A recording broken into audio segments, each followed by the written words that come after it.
Sir good evening.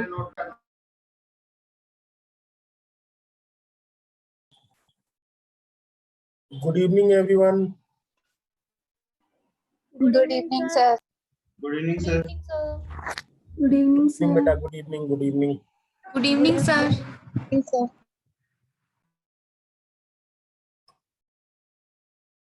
Good evening sir. पिछली class हम लोगों ने गुड इवनिंग बेटा, गुड इवनिंग। पिछली क्लास हम लोगों ने यहाँ पर खत्म की थी, रिलेटिविस्टिक डॉपलर इफेक्ट शुरू किया था, उसी को हम लोग चालू करते हैं। और रिलेटिविस्टिक डॉपलर इफेक्ट के डिफरेंस के बारे में मैंने बताया था कि जो आप लोगों ने साउंड में पढ़ा है, वहां पर डॉपलर इफेक्ट इस बात पर भी डिपेंड करता था कि सोर्स मूव कर रहा है कि सोर्स रेस्ट में है, सुनने वाला और मूव कर रहा है कि सुनने वाला रेस्ट में है, या सुनने वाला और सोर्स दोनों ही क्या है, मोशन में है। याद है आप लोगों को ये बात मैंने बताया था। जबकि लाइट में जो फ्रीक्वेंसी और वेवलेंथ शिफ्ट है, means modification in frequency, is only dependent on whether separation between source and observer increases or decreases. अगर सोर्स और ऑब्जर्वर के बीच में सेपरेशन इंक्रीज हो रहा है तो फ्रीक्वेंसी कम हो जाएगी, उसको इंक्रीज करने वाला कोई भी हो, और अगर डिक्रीज हो रहा है तो फ्रीक्वेंसी ज्यादा हो जाएगी। तो कैसे हमें समझना है ये चीजें, और क्या ये किस फार्मूले को ये फॉलो करता है, वही आज का क्लास है। तो सभी लोग अपनी कॉपी में अगला हेडिंग लिख ले, रिलेटिविस्टिक डॉपलर इफेक्ट, और यू कैन से डॉपलर रिलेटिविस्टिक डॉपलर इफेक्ट। ठीक है बेटा, चैट को कर दिया।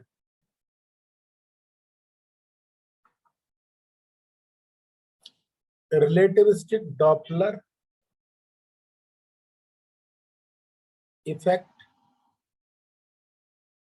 ठीक है। इसमें चलिए आप लोगों को कुछ दिखाता हूं मैं, पहले पिक्चर बनाते हैं, उसके बाद हम डिसाइड करेंगे चीजें। तो मान लीजिए ये कोई सोर्स है, चूंकि लाइट सोर्स है मैंने लाइक ए स्टार बना दिया है, और मान लीजिए एक ऑब्जर्वर है। ऑब्जर्वर किस तरीके का होगा, आंख की तरीके का। तो मैंने ऑब्जर्वर को एक तरीके से आईज से रिप्लेस कर दिया, ठीक है। तो सिंबॉलिकली आपको दिखा रहा हूं, this is source and this is observer.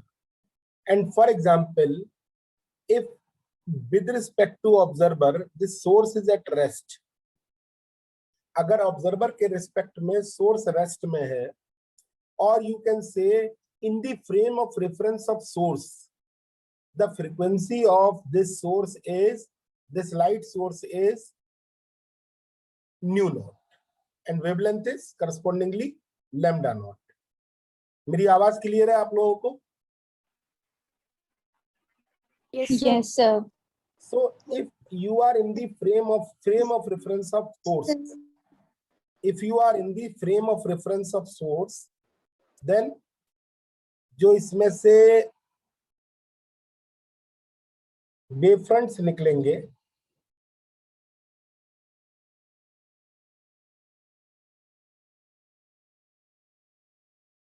मान लीजिए इस तरीके से मैंने वेवफ्रंट्स को दिखाने की कोशिश की है।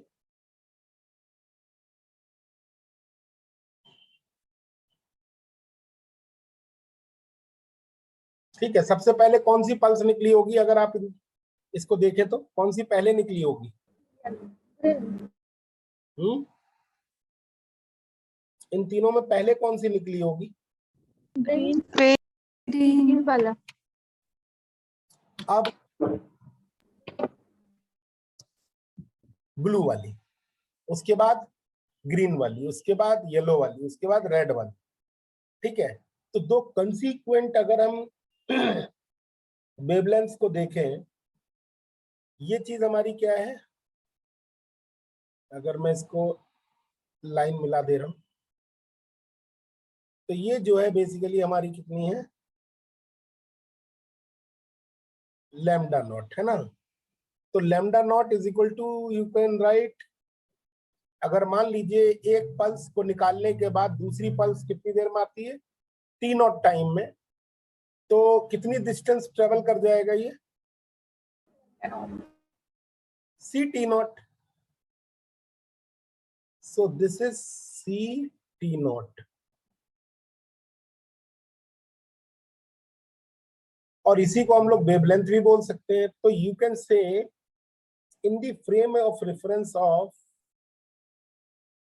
इन frame of source,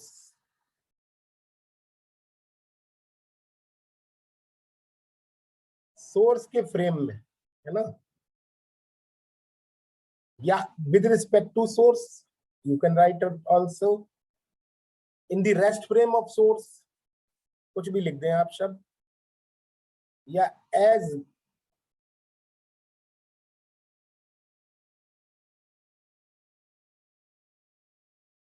in the rest frame of source. Wavelength is equal to how much? Ct naught. This is equation number 1. Okay. If again, if the source is moving with a velocity of v, अभी आप बनाना नहीं इसको, अभी मैं आपको थोड़ा सा change करूंगा. अगर सोर्स v वेलोसिटी से भागने लगे, तो जब तक, अगर ये v वेलोसिटी से भाग रहा होगा, तो जब तक ये सेकंड पल्स निकालेगा, ये मान लीजिए पल्स 1 है, 2 है, ये 3 है, ये 4 है, तो अगर आप देखो तो इसमें क्या होगा, जब तक पहली पल्स निकालेगा वो आगे बढ़ेगी जब तक सी टी नॉट, तब तक दूसरी पल्स जब तक निकालेगा तब तक ये सोर्स भी खुद आगे बढ़ जाएगा, कितना, वी टी नॉट. अगर टी नॉट टी टाइम है तो वी टी. तो कुछ इस तरीके का सीन होगा कि ये पल्सेस पास पास आ जाएंगी. ये मैं आपको बताया भी था पिछली क्लास में क्या मतलब है. तो जैसे अगर मैं दिखाऊं, तो रेड वाली जो पल्स है, अभी मैं इसको भी दिखाऊंगा, रेड वाली पल्स जब तक निकली,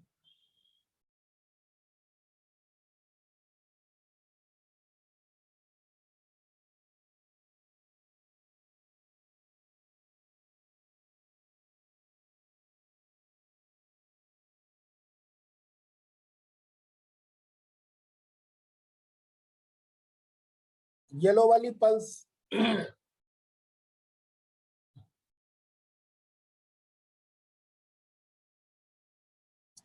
ड्यू टू टाइम डायलेशन, क्योंकि सोर्स अब मूव कर रहा है, तो जो उसमें से पल्सेस निकलेंगी वो अब टाइम डायलेशन के कारण डायलेट हो जाएंगी. एक मिनट बेटा, एक कॉल उठानी पड़ेगी, अभी 2 मिनट के लिए आपको रोक रहा हूँ.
सर आपकी आवाज नहीं आ रही है। सर फोन पे बात कर रहे हैं। सर फोन पे बात कर रहे हैं। बट वो कुछ कर्सर जो है मूव कर रहा था तो मुझे लगा।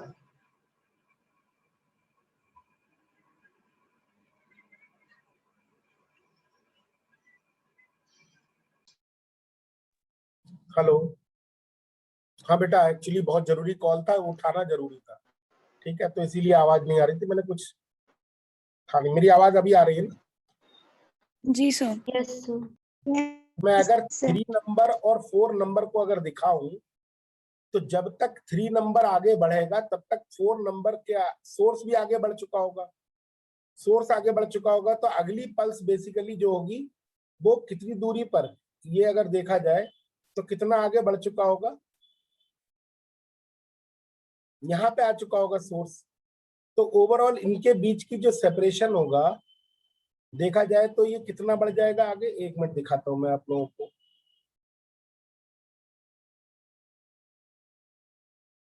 ये बढ़ जाएगा कितना, सीटी। और सोर्स तब तक बढ़ जाएगा कितना, बीटी। तो ये सीटी माइनस बीटी हो जाएगा। लेकिन मैं इसलिए बार बार बना नहीं रहा हूं, अधूरा पिक्चर बना रहा हूं, क्योंकि मैं डायरेक्शन ये दिखाना चाहता हूं। मान लीजिए किसी आर्बिट्रेरी डायरेक्शन में ये मूव कर रहा है, और मान लीजिए ये थीटा एंगल पर मूव कर रहा है, तो इसका एक कंपोनेंट अलोंग दिस लाइन आएगा, वो कितना आएगा, v cos थीटा। तो तब तक ये कितनी दूरी चल लेगा, अगली पल्स जब निकालने ही वाला होगा, तो मतलब चौथे नंबर की पल्स निकालने वाला होगा, तब तक सोर्स कितनी दूरी चल लेगा, vt, यानी कि v cos theta into T. और तब तक ये येलो वाली पल्स जो कि पहले ही निकल चुकी थी t बराबर 0 पे, ये कितनी आगे बढ़ चुकी होगी,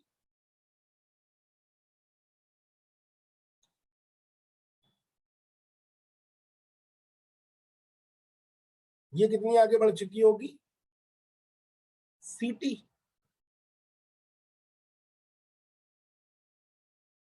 तो ये जो वेवलेंथ बचेगी लैम्डा, ये कितनी बचेगी, CT minus V cos theta. CT minus V cos theta. In the frame of source.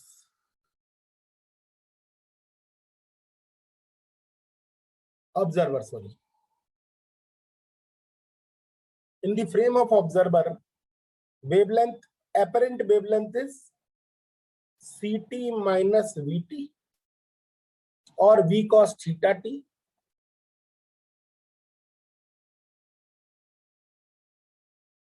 ठीक है ना?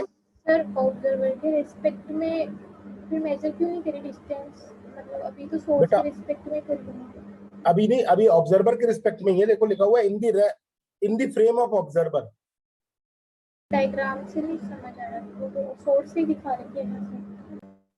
नहीं, ऊपर लिखा है in the rest frame of source, एक बार सोर्स के रिस्पेक्ट में और एक बार ऑब्जर्वर के रिस्पेक्ट में। ठीक है, इसी को आगे बढ़ाना है हमें, तो ये क्या हो जाएगा, ct बाहर आ जाएगा, 1 minus v by c cos theta, और t is equal to, since t is equal to gamma t naught, time dilation का फार्मूला गामा टी नॉट था, तो लैम्डा इज इक्वल टू कितना हो जाएगा। सर इसका मतलब है कि सर पहले वाला जो हम लोगों ने केस लिया है सर, उसमें सोर्स और ऑब्जर्वर दोनों स्टेबल है, रेस्ट में है। नहीं, इसका मतलब है वाले में कि are in this rest frame of source. Sir यानी ऑब्जर्वर मूव कर रहा होगा। इट डजंट मैटर, कर रहा होगा वैसे अगर आप कह रहे हो तो। Okay sir. सर नीचे वाले में सर सोर्स मूव कर रहा है, ऑब्जर्वर नहीं कर रहा। बिल्कुल बिल्कुल बिल्कुल, ऐसे कह लो। हमें एक्चुअली हमने ये लिख दिया ना रेस्ट फ्रेम ऑफ सोर्स, अब ऑब्जर्वर क्या कर रहा होगा हमें मतलब ही नहीं इस बात से। बात आपकी सही है, ठीक है ना, तो ऑब्जर्वर मूव कर रहा होगा तो मेरा ऐसे मूव कर रहा होगा।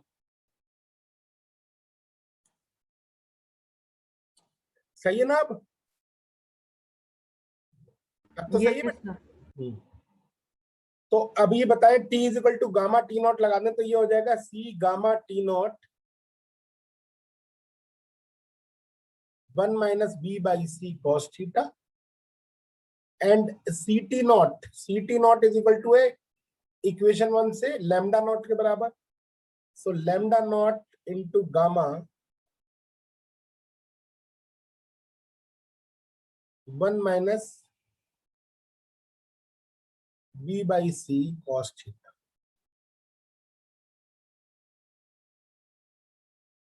So this is the formula for observed wavelength.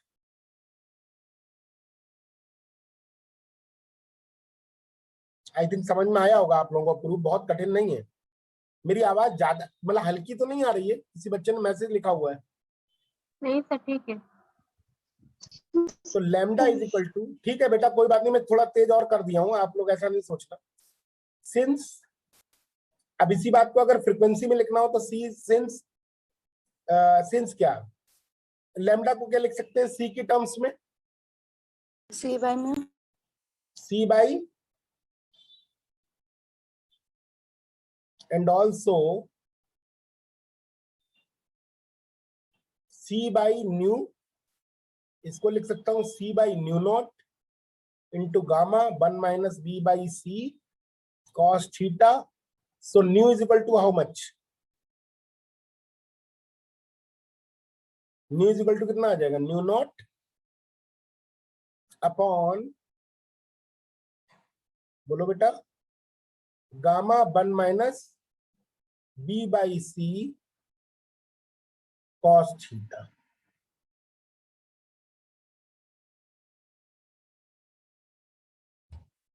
Gamma 1 minus b by c cos theta. Now आप लोग पीछे देखना चाहें देख ले, अगर आपको नहीं समझ में आएगा तो मैं बताऊंगा दोबारा, आप लोग देख ले।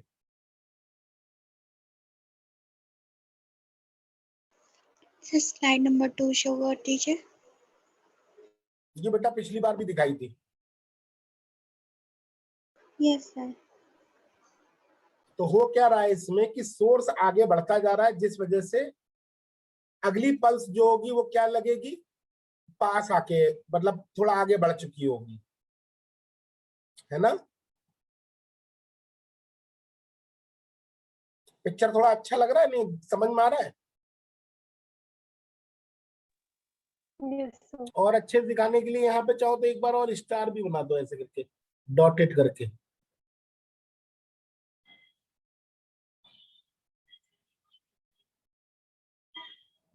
ठीक है, अब आप ये देखें कि ये फार्मूला जो है आर्बिट्रेरी किसी भी एंगल के लिए है, मतलब आप इस फार्मूले को अगर देखें तो इसे याद रखें, इससे क्या होगा आपके बहुत सारे क्वेश्चन सॉल्व हो जाएंगे। और बहुत ही इंपॉर्टेंट फार्मूला है, लेकिन इस फार्मूले की इंपॉर्टेंस एक ये भी है कि यहां पर थीटा किसके रिस्पेक्ट में है?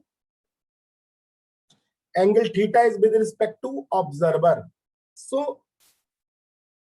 क्योंकि वजह ये एंगल भी अलग अलग एंगल, अलग अलग उसमें केस में अलग अलग होता है, तो ऑब्वियस है इसको थोड़ा सा हम क्या करते हैं, ओ भी लिख देते हैं इसके नीचे, थीटा हो, थीटा हो, थीटा नॉट लिख दे।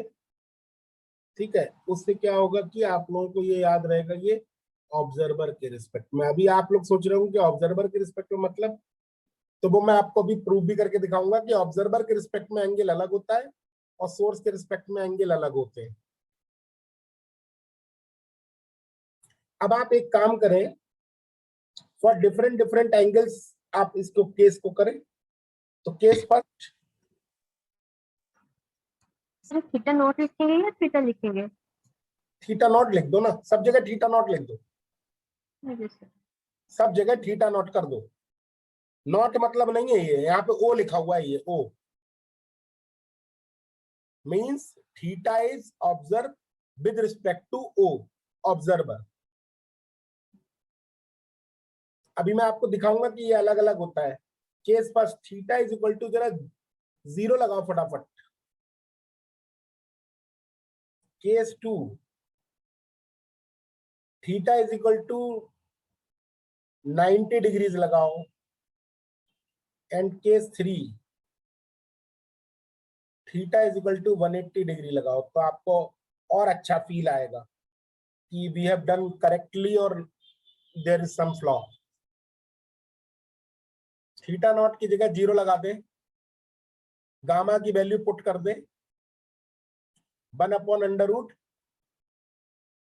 ये ध्यान रखना है, गामा इज 1/√1 माइनस b²/c²।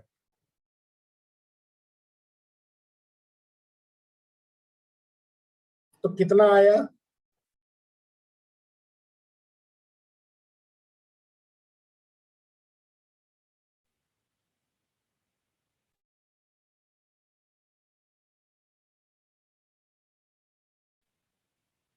कितना आ रहा बेटा?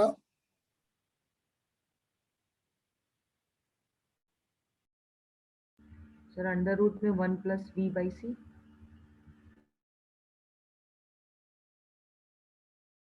1 + b/c and divided 1/1 by 1 minus. Minus v by ये c। फार्मूला आप लोगों ने 12th क्लास में भी पढ़ा होगा, यस। और आप देख सकते हैं कि new is greater than nu not. Here new is greater than nu not, क्योंकि ऊपर पॉजिटिव है नीचे नेगेटिव है, तो इसीलिए बोलते हैं जब सोर्स करीब आ रहा हो तो फिर क्या होता है, फ्रीक्वेंसी बढ़ जाती है। अच्छा दूसरा बताएं जरा, इसका क्या आएगा?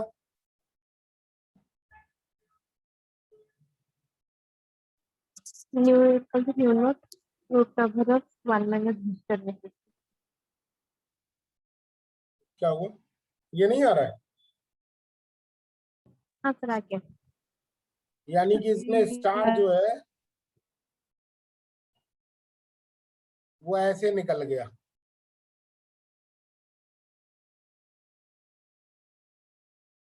है ना। इसको हम लोग बोलते हैं, इस केस को ट्रांसवर्स डॉपलर इफेक्ट। ट्रांसवर्स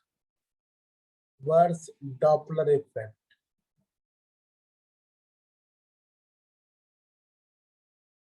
और यहां पर बता सकते हो nu is greater than nu naught और nu is less than nu naught. Less than nu naught, ठीक है।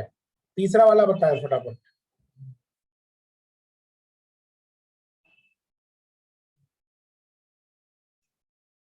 यही आ रहा है,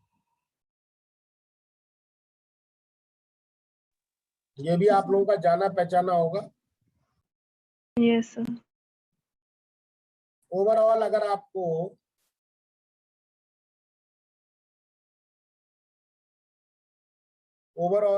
आपको अगर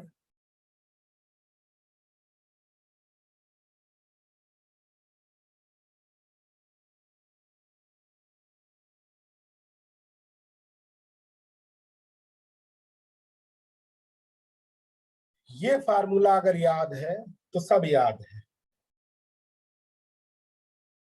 तो आप लोग एक बार ध्यान से देखते रहे इसे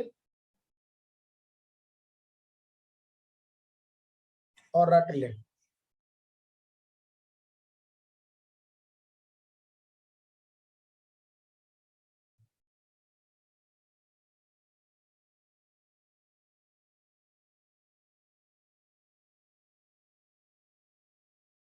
क्या क्लियर है यहां तक? Yes, sir. चलिए, ये तो तब पता चलेगा जब आप लोग कुछ सवाल कर देंगे हल, ये क्लियर हुआ या नहीं हुआ, ये इन सवालों से आपका पता चल जाएगा।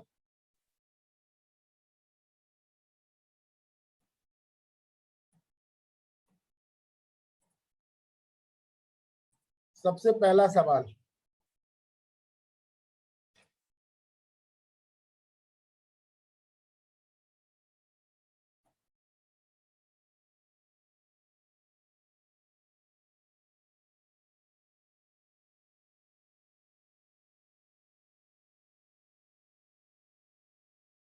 रवि कुमार है इसमें कोई?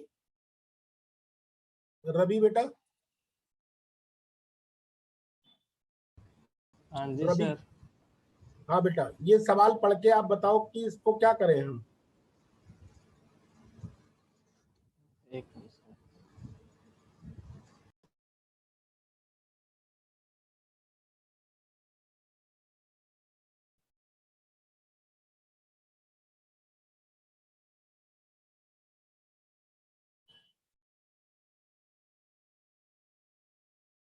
Vinay Sharma, Vinay Sharma,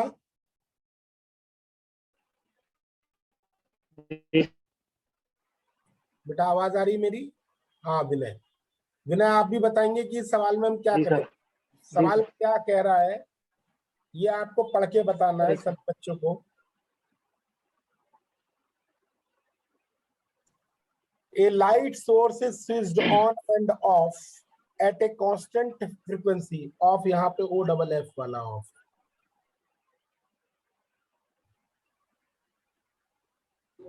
At a constant frequency F, an observer moving with a velocity U with respect to light source will observe the frequency of switching to B.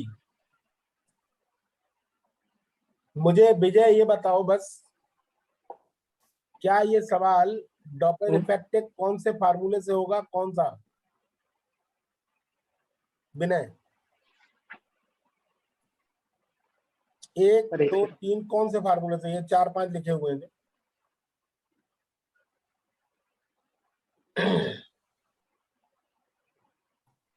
बता पाओगे?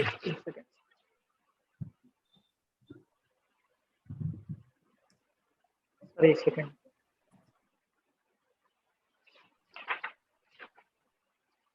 केस 2, कई लोगों ने बताया केस 2, कुछ लोगों ने बताया केस 2 से हो जाएगा ये।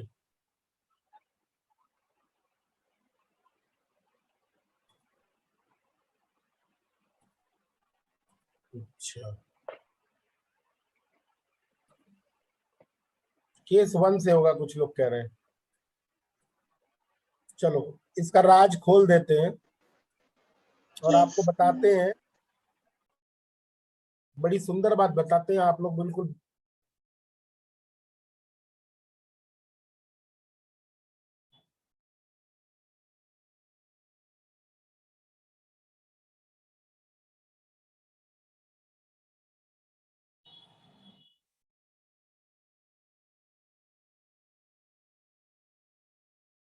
कितनी बढ़िया बात हो गई। This is not the question based on Doppler effect. आधे बच्चे यही सोचते हैं कि ये डॉपलर इफेक्ट का सवाल है, लेकिन ये नहीं है। क्या आप सुने, फ्रीक्वेंसी, किसकी फ्रीक्वेंसी की बात हो रही है? किस फ्रीक्वेंसी की बात हो रही है?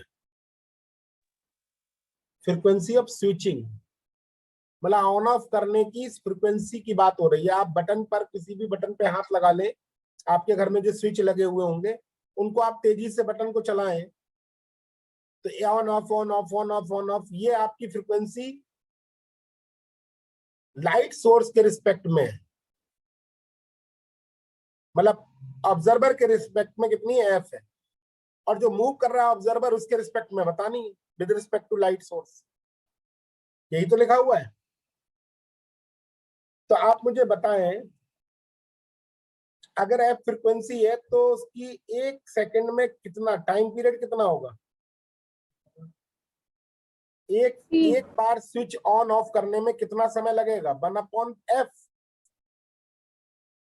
एक बार स्विच ऑन और ऑफ करने में लगा समय कितना होगा? As measured by a person who is in the frame of source, 1/f।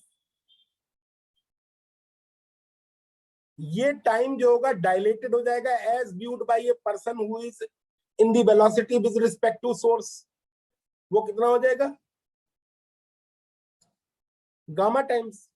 और इसका रेसिप्रोकल क्या हो जाएगी? Observe frequency. क्या कहते हो? तो ये यहां से कितना आएगा?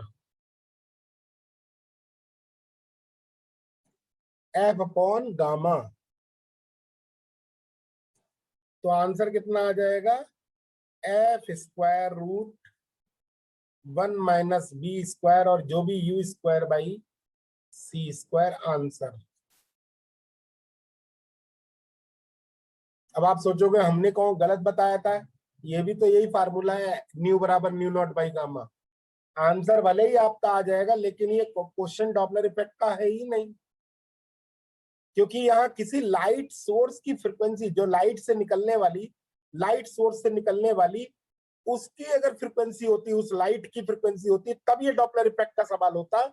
ये अभी लाइट सोर्स की फ्रीक्वेंसी है, स्विच ऑन स्विच ऑफ होने की फ्रीक्वेंसी है, ना कि लाइट सोर्स से निकलने वाली लाइट की, इसलिए मैंने बोला है ऐसा। सर ये क्वेश्चन तो एक्सीडेंटली करेक्ट हो गया। एक्सीडेंटली करेक्ट अलग बात है, लेकिन मैंने कहा ना कि ये बेस्ड ही नहीं है किस पे, डॉपलर इफेक्ट पे।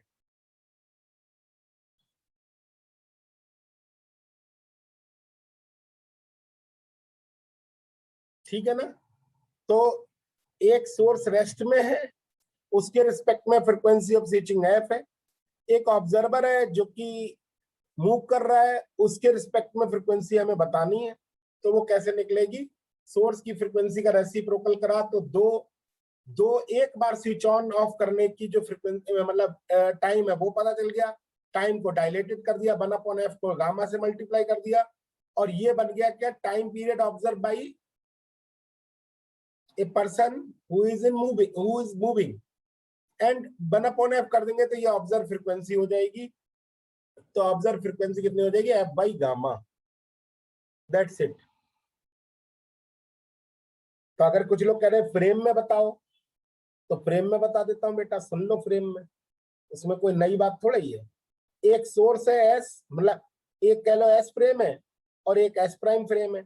ये switch on switch off switch on switch off हो रहा है, ऑन ऑफ ऐसे। एक बार ऑब्जर्व कर रहे हैं यहां से तो ये एफ है, इसकी फ्रीक्वेंसी आपसे पूछी जा रही है। एक ऑब्जर्वर जो यू वेलोसिटी से भाग रहा है, इसके रिस्पेक्ट में इस स्विच ऑन होने की ऑफ होने की फ्रीक्वेंसी क्या होगी, मतलब एफ डैश कोई आपसे पूछ रहा है। सही है नहीं, चलिए उतार लीजिए, आगे बढ़ते हैं। ये क्वेश्चन मैं पहले इसीलिए करवाता हूं क्योंकि स्टूडेंट समझते हैं केस 2 से होगा, आंसर देख लेते हैं तो खुशी भी हो जाती होगी, लेकिन ये डॉपलर इफेक्ट का सवाल ही नहीं, ये अच्छी बात है। Question number 62, problem is a distant source emitting radiation of frequency omega moves with a velocity 4c/5 in a certain direction with respect to a receiver as shown in figure। ये सवाल कुछ वैसा ही नहीं हो गया, अभी हमने तिरछा बनाया था, इसमें दी की जगह 4c/5 ही तो दिया हुआ है।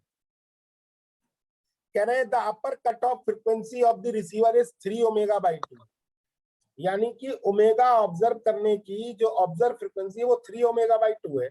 इसका मतलब न्यू जो हो गई वो तो न्यू नॉट ओमेगा है, न्यू जो है वो हो गई 3 ω/2 है। थीटा हमें बताना है कितने एंगल पर, वेलोसिटी हमें 4c/5 दी हुई है, आपसे थीटा पूछा है, तो क्या फार्मूला लगाओगे।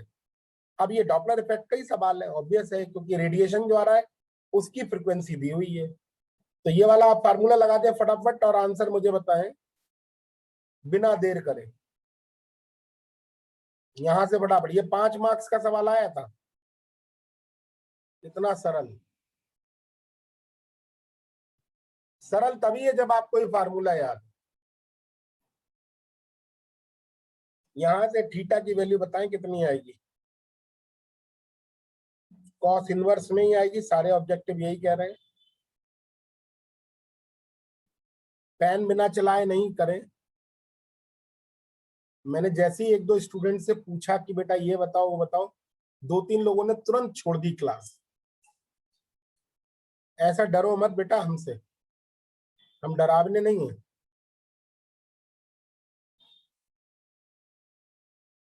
आंसर बताओ।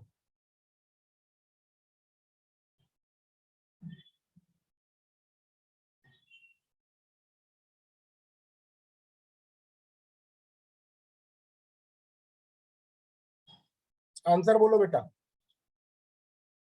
फटाफट कैलकुलेटर चलाओ। कैलकुलेटर चलाने की जरूरत ही नहीं है।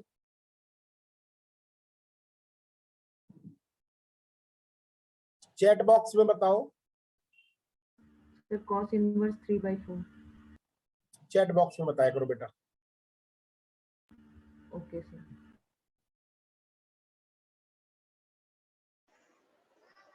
सर गामा कितना पुट करेंगे? ये मैं बताऊं? ये मुझे बताने की जरूरत है? नहीं सर। No sir. जब वेलोसिटी दी हुई है तो बेटा गामा नहीं निकाल पाओगे आप।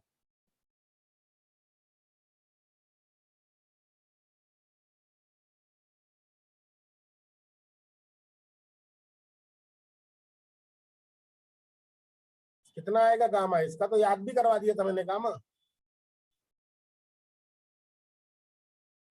5/3। 5/3।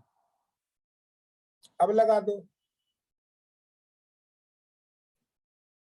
ऑप्शन बी बता रहे हैं बच्चे ज्यादातर।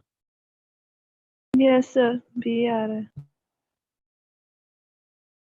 अब देखो इसमें फिर भी मैं थोड़ा सा और बता दूं, अपर कट ऑफ क्यों बोल रहे हैं, और थीटा शुड एटलीस्ट बी, कम से कम इतना ही होना चाहिए, क्योंकि इससे ज्यादा हुआ ना तो फ्रीक्वेंसी इससे ऊपर निकल जाएगी ऑब्जर्व फ्रीक्वेंसी। अगर इससे ज्यादा एंगल हुआ, मतलब इससे कम एंगल हुआ, एटलीस्ट इतना एंगल है तब तक चल जाएगा, इससे भी कम हुआ अगर, तो अपर मतलब फ्रीक्वेंसी इससे भी ज्यादा ऑब्जर्व होगी 3ω/2 से, तो वो रिसीवर ऑब्जर्व ही नहीं कर पाएगा। तो कम से कम कितना थीटा होना चाहिए? इतना थीटा होना चाहिए, क्योंकि इससे बियॉन्ड डिटेक्टर क्या होगा, कट ऑफ हो जाएगा।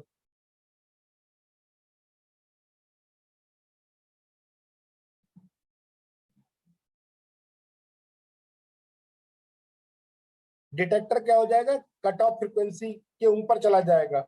और अगर इससे कम होगा एंगल, इससे ज्यादा होगा, तो हमेशा डिटेक्टर डिटेक्ट करेगा। तो ये बेसिकली कौन सा एंगल होगा, मिनिमम एंगल होगा।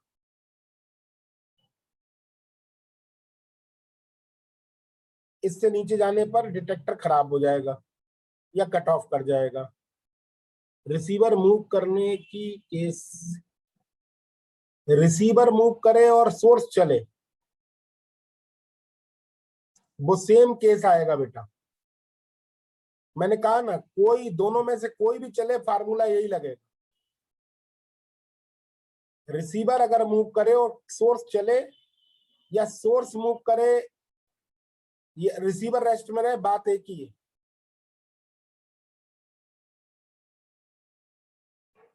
हो गया? बहुत सारे लोगों का सवाल हो गया होगा।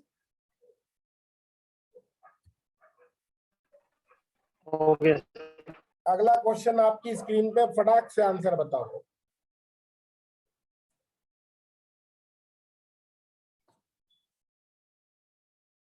लिखा है, consider a radioactive nuclei that is travelling at A speed c/2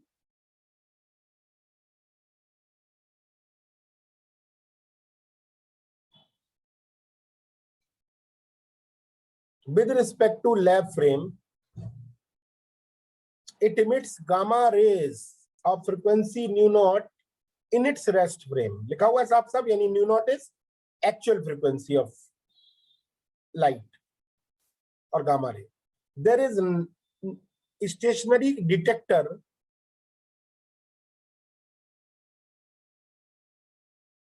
ये डिटेक्टर है,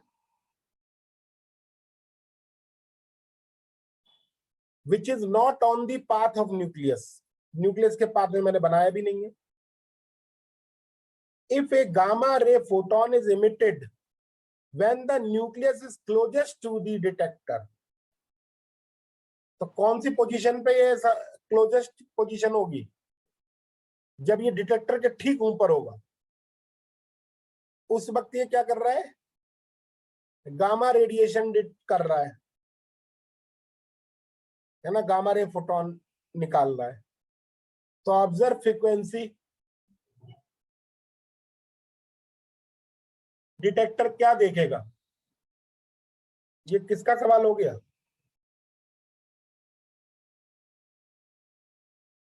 और ऑब्जर्व फ्रीक्वेंसी क्या देखेगा?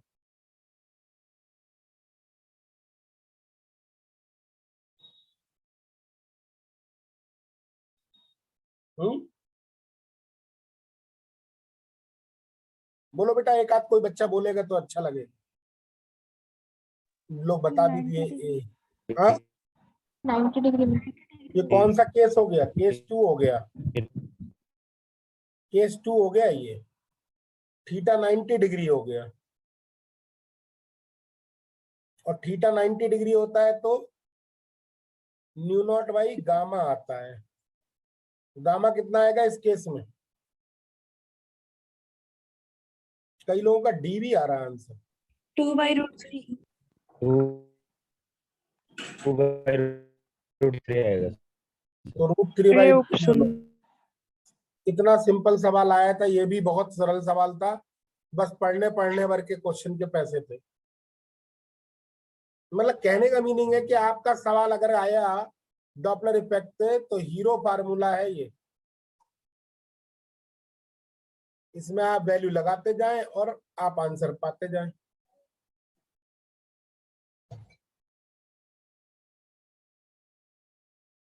क्लियर है? सर इसमें थीटा 90 डिग्री कैसे लिया गया, एक बार बता दीजिए। बेटा देखो, मूव किधर कर रहा है ये? सोर्स में मोशन किधर है? आगे की तरफ को। डिटेक्टर कहाँ रखा है? इधर क्लोजेस्ट अप्रोच पे। तो 90 डिग्री का एंगल नहीं बनाया ये। यस सर, ठीक है सर, आगे सवाल। आप इसको मत देखो गामा रे उसकी तरफ आ रही है। अरे गामा रे तो हमेशा ही उसी की तरफ आएगी, तभी तो डिटेक्ट होगी। इस केस में भी तो गामा रे कहाँ नहीं आ रही थी, मतलब कोई भी लाइट होगी वो आएगी तो ऑब्जर्वर की तरफ ना, चाहे सोर्स किधर को भी मूव करे। जैसे सोर्स इधर की तरफ को आ रहा है, लाइट भी इधर ही आएगी। सोर्स लाइट की तरफ आए तो भी लाइट सोर्स की तरफ आए, ऑब्जर्वर की तरफ आएगी। सोर्स इधर भागे तब भी लाइट ऑब्जर्वर की तरफ आएगी। सोर्स अपोजिट डायरेक्शन भागे तब भी लाइट उसकी तरफ ही आएगी। दिखाई तो तभी देगी। क्लियर हो गया 90 डिग्री एंगल सभी को? Yes sir. अब आपको मैं एक और टॉपिक पढ़ाता हूं, बहुत इंपॉर्टेंट है और अभी तक इससे रिलेटेड क्वेश्चंस पूछे नहीं गए हैं। सर इस क्वेश्चन में सर एक्सक्यूज मी सर, एक बात थी, जैसे सर इसमें इन्होंने डिटेक्टर के लिए क्लोजेस्ट दे दिया और सर साथ में line the which is not on the path of the nucleus. अगर सर वहां पे पाथ ऑफ द न्यूक्लियस देते तब तो सर हम थीटा 0 डिग्री लेते। और क्या बिल्कुल। अगर वो पाथ में ही होता न्यूक्लियस के तो थीटा की वैल्यू 0 होती, ऑब्जर्व फ्रीक्वेंसी। फिर ये लाइनें लिखने कोई मतलब ही नहीं रह जाता, क्लोजेस्ट अप्रोच और ये और वो। Okay sir. रह जाता क्या? ये तो ये स्मार्टली क्वेश्चन को बनाया गया और इस तरीके की लैंग्वेज इस्तेमाल की है। क्लियर है? चलिए, रिलेटिविस्टिक काइनेमेटिक्स का एक बार बता दो। नेटवर्क इशू था, ठीक है। चलो बेटा इधर देखो, मैं कह रहा हूं पढ़ो लाइन को। लाइन पढ़ो पहले क्वेश्चन की, आपको खुद ब खुद फील हो जाएगा। There is a stationary detector which is not on the path of nucleus. अगर कोई न्यूक्लियस आ रहा है और एक डिटेक्टर लगा हुआ है ये, और उसके पाथ में नहीं है, तो ये ऐसे ही तो निकलेगा इसके करीब से। तो जब सबसे करीब से निकलेगा तो ये हमेशा कितने डिग्री के एंगल पे चल रहा होगा? 90 डिग्री के एंगल पे चल रहा होगा, सीधी सी बात है। क्लियर है? अगला हेडिंग लिख ले, relativistic aberration. Relativistic aberration. Sir previous slide जरा दिखाएंगे, लास्ट वाला। एक minute sir.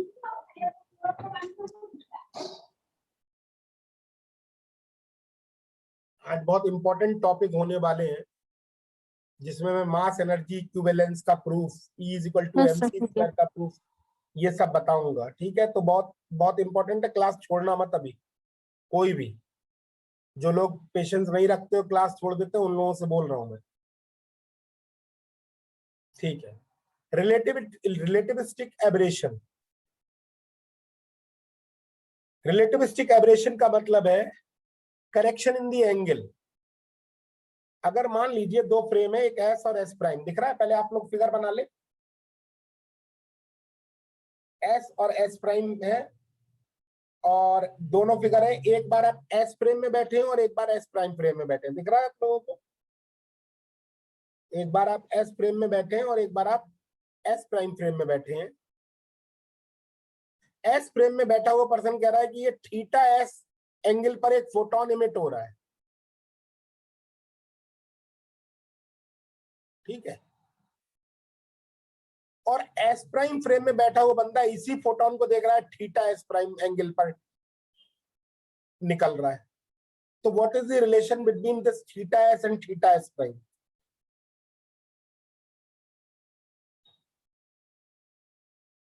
What is the relation between theta s and theta s prime?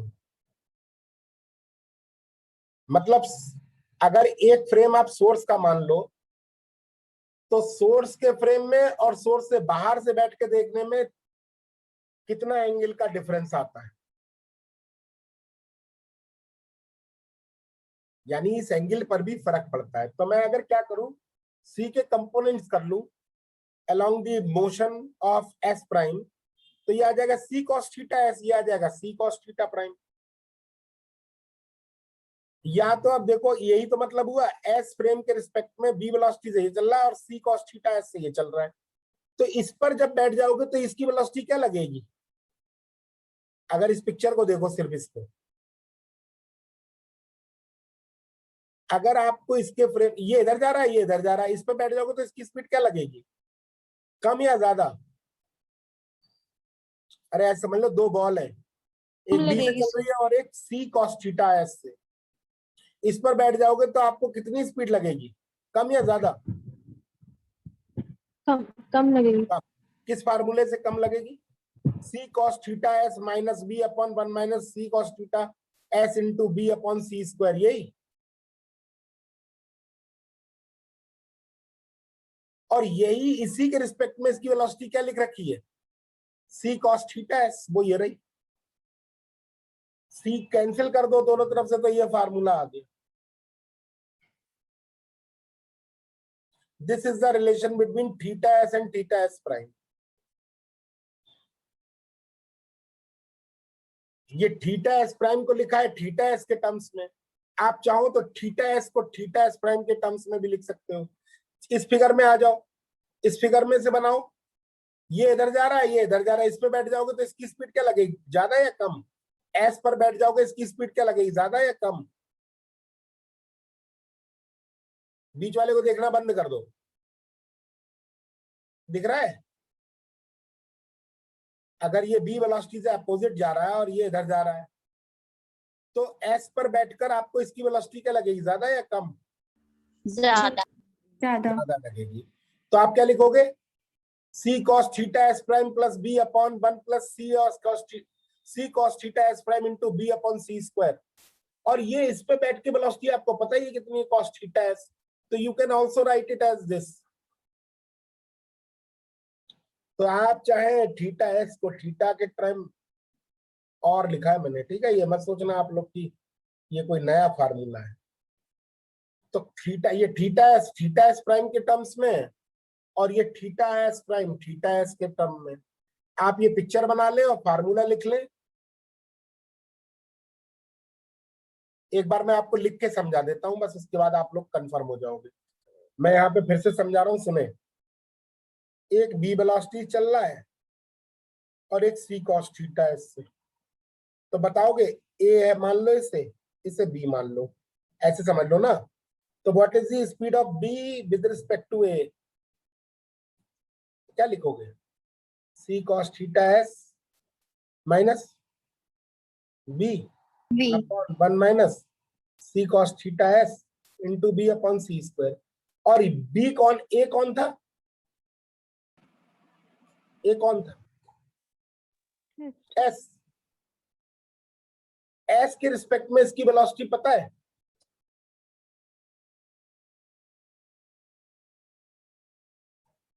ना, ये एस प्राइम है।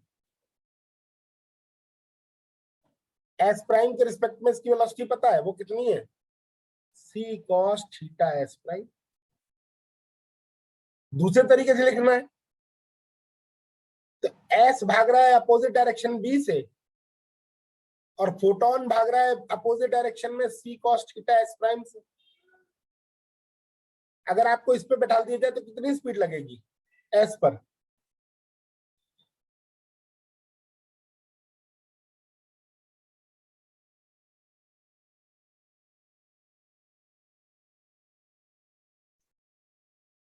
और एस के रिस्पेक्ट में इसकी स्पीड तो पता ही थी कितनी, सी कॉस थीटा एस। अरे तो ये ऊपर लिखा हुआ है, ये पीछे लिखा हुआ था इधर वाला, नहीं समझ में आया? आगे सर। सिंपल है बहुत, इसको हटा दे रहा हूं।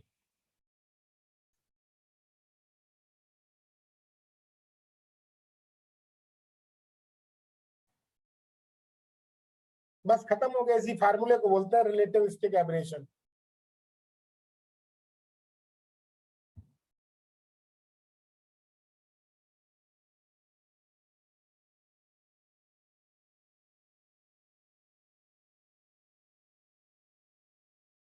अच्छा, थीटा एस को अगर 0 कर दें तो क्या आ जाएगा फार्मूला? थीटा एस अगर 0 कर दें तो क्या आ जाएगा फार्मूला?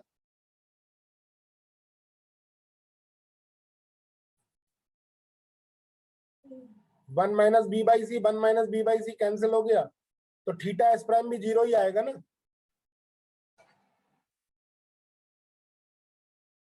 थीटा एस प्राइम भी 0 आएगा।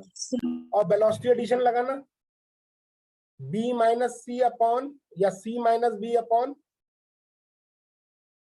1 माइनस बी सी अपॉन सी स्क्वायर। तो ये सी ही तो आएगा कटपिट के। तो देख रहे हो, अगर एक ही दिशा में होते तब तो ये सी बराबर सी आ जाता, लेकिन दिशा अगर ये भटका, ये किसी और एंगल पे गया तो वो एंगल क्या होगा? दोनों फ्रेम में अलग अलग होगा।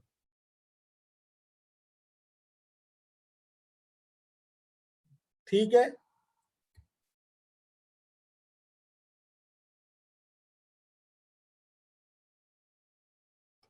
तो यहां तक थी रिलेटिविस्टिक काइनेमेटिक्स, जिसमें हम लोगों ने काफी सारी चर्चा की स्पेस को लेके, टाइम को लेके, वेलोसिटी एडिशन को लेके। ठीक है,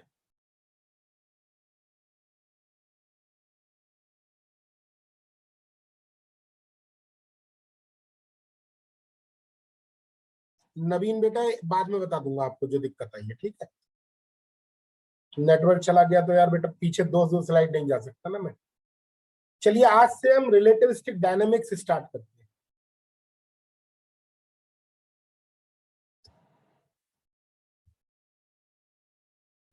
नाइन स्लाइड बेटा ले लो, जो भी फोटो वोटो लेना है या कुछ भी करना है। इसको आप विकिपीडिया पे सर्च करना, डायरेक्ट फार्मूला मिल जाएगा आपको।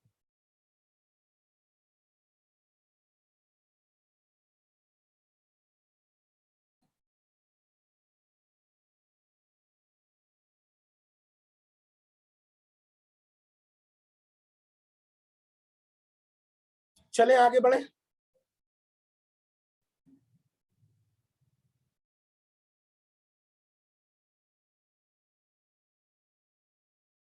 चलिए अब डायनामिक्स पढ़ते हैं।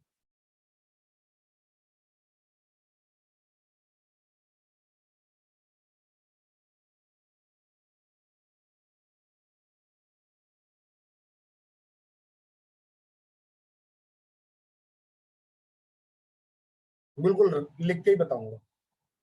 डायनामिक्स में आप सबसे पहले एक बात समझें, before Einstein mass and energy both are conserved separately. Einstein से पहले मास और एनर्जी सेपरेटली कंजर्व मानी जाती थी।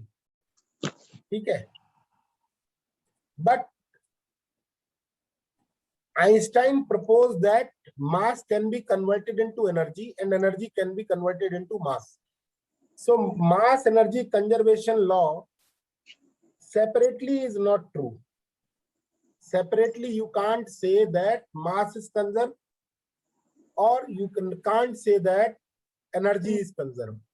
Now from Einstein, energy plus mass is conserved in the universe. पहले बोला जाता था ये दुनिया दो चीजों से मिलके बनी है, द्रव्य तथा ऊर्जा। सुना होगा मैटर तथा एनर्जी से, मैटर और एनर्जी से, ठीक है। लेकिन अल्बर्ट आइंस्टाइन ने बोला ये दोनों भी अलग अलग नहीं है, ये भी यूनिफाइड है। मास एनर्जी में और एनर्जी मैटर में। एनर्जी का सोर्स मास है और मास का सोर्स एनर्जी है, ठीक है। तो कैसे उन्होंने E is equal to mc square के बारे में बताया, तो वो हम बताते हैं। मास एनर्जी इक्विवेलेंस।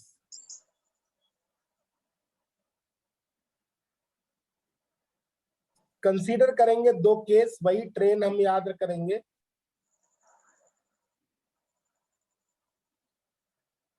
आप बहुत सारी बुक्स में इसका प्रूफ देखेंगे, लेकिन मैं नहीं समझता आप लोगों को कुछ वहां समझ में भी आता होगा, क्योंकि वहां पर केवल कैलकुलेशन के पॉइंट ऑफ व्यू से बातें होती हैं। तो हम यहाँ पे मान लेते हैं, यहाँ पर डेल्टा एमएस मास, या एमएस, इसको मैं एस प्राइम बोल रहा हूं, डेल्टा एमएस प्राइम मास एनिहिलेट हो गया। और एनिहिलेशन मींस होता है मास का एनिहिलेशन, मतलब ना उसकी लिक्विड स्टेट बचे, ना गैसियस स्टेट बचे, ना सॉलिड स्टेट बचे, मतलब वो मैटर रहे ही ना। मान लीजिए डेल्टा एमएस प्राइम जो है वो मैटर में, मैटर है जो कन्वर्ट हो गया किसमें, दो फोटोन में। एक फोटोन इधर जा रहा है, एक फोटोन इधर जा रहा है, according to two persons who is in the S prime frame. दोनों पर्सन आगे पीछे इधर उधर खड़े कर दिए, तो वो ऑब्जर्व कर रहे हैं कि इसकी फ्रीक्वेंसी न्यू नॉट है, इसकी फ्रीक्वेंसी भी न्यू नॉट है, क्योंकि विद रिस्पेक्ट टू हिम, अगर मैं इसको ट्रेन बोल दूं तो T1 और T2 बोल दे रहा हूं इनके नाम, T1 और T2। T1 के अकॉर्डिंग इसकी फ्रीक्वेंसी न्यू नॉट है और T2 के अकॉर्डिंग भी इसकी फ्रीक्वेंसी न्यू नॉट है, क्योंकि अगर ये एनर्जी अलग अलग हुई तो इनके करस्पॉन्डिंग मोमेंटम अलग अलग होंगे, और अगर इनके करस्पॉन्डिंग मोमेंटम अलग हुए तो फाइनल मोमेंटम कुछ ना कुछ होगा जो कि इनिशियली नहीं है। तो momentum conservation law is a natural law, law of nature, law of physics. तो मोमेंटम तो कंजर्व रहना ही चाहिए, तो इसलिए दो आइडेंटिकल फोटॉन्स निकले विद रिस्पेक्ट टू ट्रेन। तो आप एनर्जी कंजर्वेशन लॉ लगाएंगे तो क्या आएगा, how much energy is released,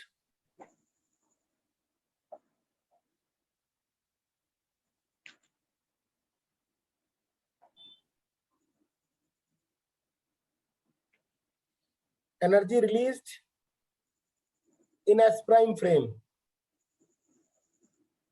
कितनी एनर्जी रिलीज हुई इस प्रोसेस में,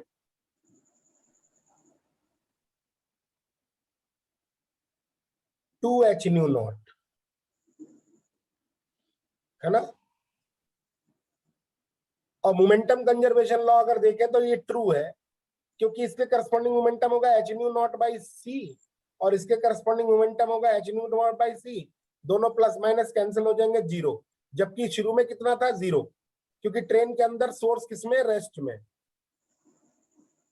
लेकिन अब सीन तब चेंज हो जाएगा जब ये ट्रेन के अंदर से आप उतर के कहां आ जाए, बाहर।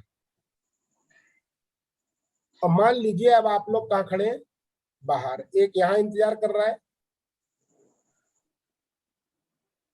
और एक यहां इंतजार कर रहा है। इनके नाम भी बदल देता हूं, G1 और G2।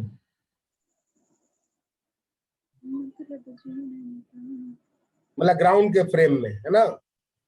दोनों ही ग्राउंड पे खड़े हुए हैं। दो लोग इसलिए खड़े कर रहा हूं इस बार क्योंकि मुझे दो फोटोन ऑब्जर्व कराने हैं ना। अब क्या है, ट्रेन भी चल रही है b वेलोसिटी से। तो जब ट्रेन चल रही होगी तो मान लीजिए इनके जो मास एनिहिलेट हुआ है इस फ्रेम में वो डेल्टा एमएस है। भाई इसका नाम एस फ्रेम है, ये वाला, ठीक है। ग्राउंड का फ्रेम कह लूं या एस फ्रेम कह लूं, एस के अकॉर्डिंग,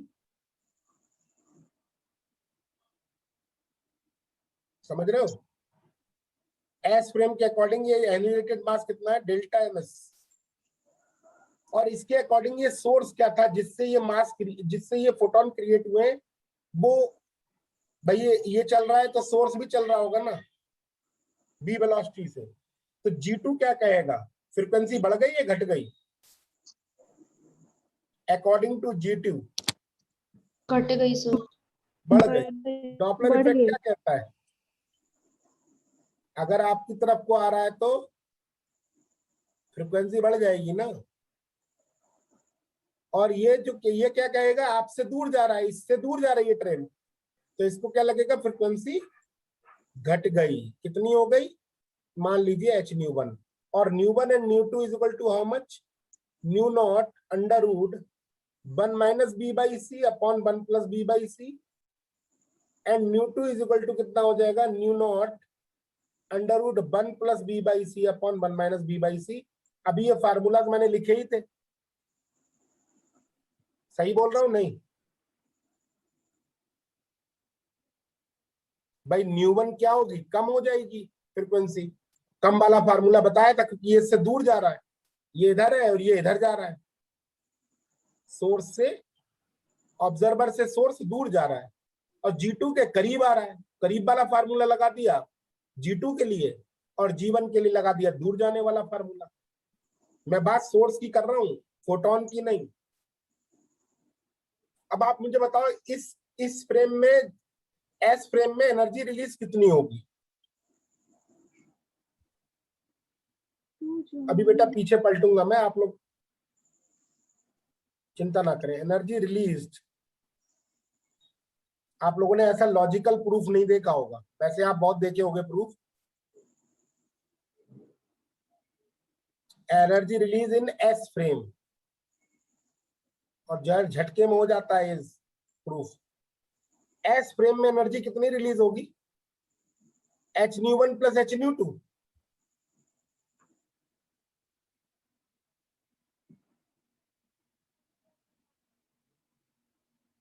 ν1 ν2 की वैल्यू डाल दें तो ν0 बाहर आ जाएगा,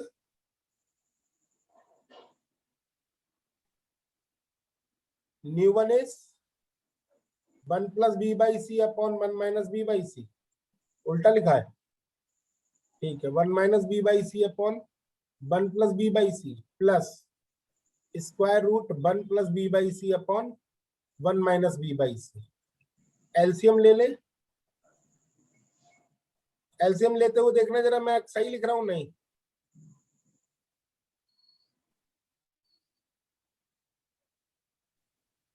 नीचे एलसीएम लूंगा तो under root 1 minus B square by C square हो जाएगा, ऊपर 1 minus B by C, 1 plus B by C, B by C, B by C cancel, 2 आ जाएगा। सही लिखा है नहीं?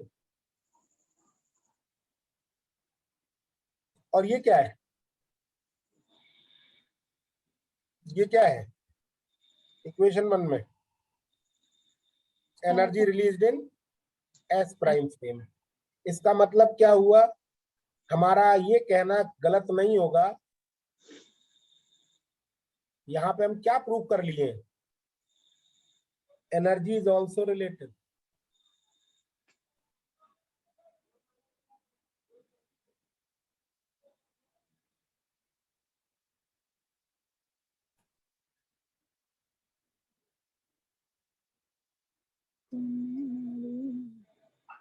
Energy is related.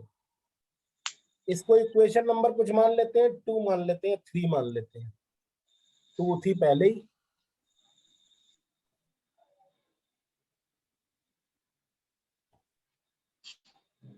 यहाँ पे रेस्ट और लिख ले रहे हैं तो और कंसेप्ट आ जाएगा दिमाग में। पढ़ो सर। चलो मोमेंटम कंजर्वेशन लॉ लगाते हैं।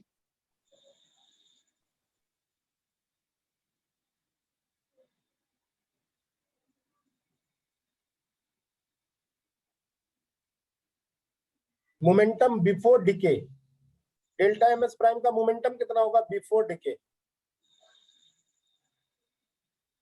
मतलब before converting, before annihilation. Delta M s mass कितनी वेलोसिटी से चल रहा था एस फ्रेम के लिए, बोलो बेटा।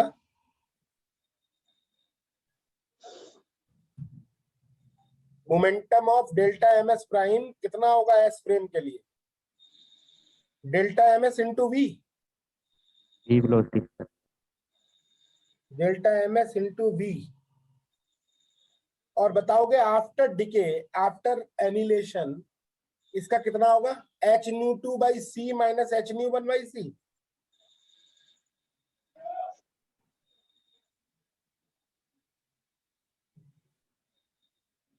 क्लियर है?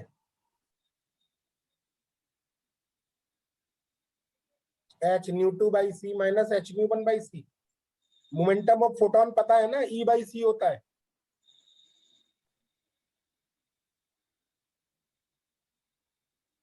न्यू 1 न्यू 2 की वैल्यू डाल दे तो कितना आएगा?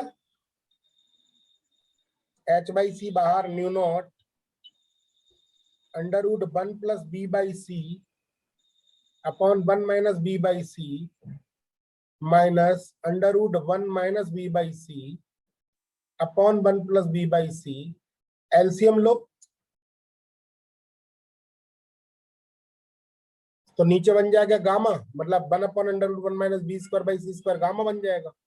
और ऊपर इस बार 1 1 कैंसिल हो जाएगा, बी बाई सी 2 बार है तो 2 बी बाई सी हो जाएगा। तो 2 H nu naught gamma upon सी स्क्वायर हो जाएगा। ठीक बोल रहा हूं? तो यहां से delta M S is equal to कितना आ जाएगा?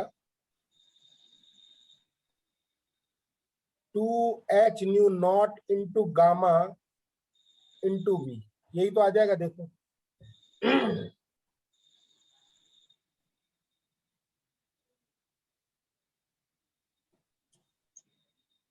और ये क्या था?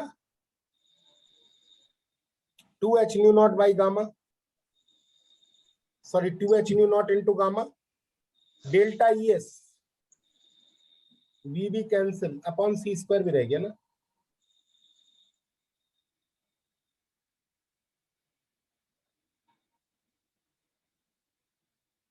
तो delta M S is equal to ये हो गया delta E S by C square. देखो इतना अच्छा प्रूफ हुआ है कि आपको मजा ही आ जाएगा।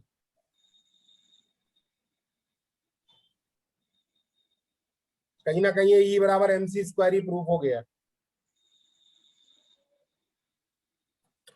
क्वेश्चन ये नहीं था, क्वेश्चन ये नहीं था कि मास एनर्जी में कन्वर्ट हो सकता है या नहीं हो सकता है। न्यूटन ने बताया था कि मास एनर्जी में जो कन्वर्ट होता है वो एनर्जी डेल्टा एम एस, यानी कि अगर एम मास कन्वर्ट हो रहा है एनर्जी में तो एम सी स्क्वायर के बराबर एनर्जी कन्वर्ट होगी।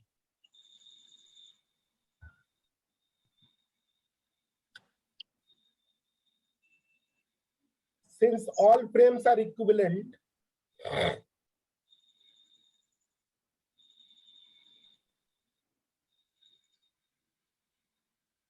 ये तो पहले से ही पता है, फंडामेंटल पोस्टुलेट। तो हम यही रिलेशन किसके लिए लिख सकते हैं? एस प्राइम के लिए भी। ये इक्वेशन नंबर 4 मान ले रहे हैं, ये 5 मान ले रहे हैं। इक्वेशन 4 को 5 से डिवाइड कर दो तो आ जाएगा delta E S upon delta E S prime is equal to delta M S upon delta M S prime. ठीक है। और ये वैल्यू इक्वेशन में आप देखोगे तो ये E S by E S prime, equation 3 में देखो delta E S by E S prime कितने के बराबर है?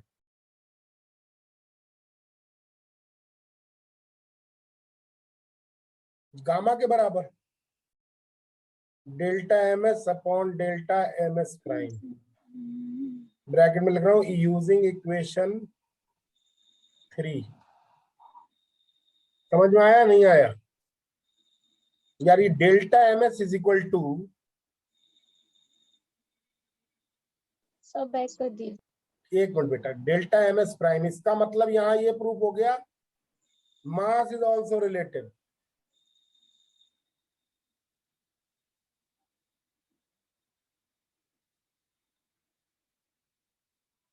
अगर आपको रेस्ट मास मानना हो तो इसमें डेल्टा एम एस प्राइम और डेल्टा एम एस में कौन रेस्ट मास होगा?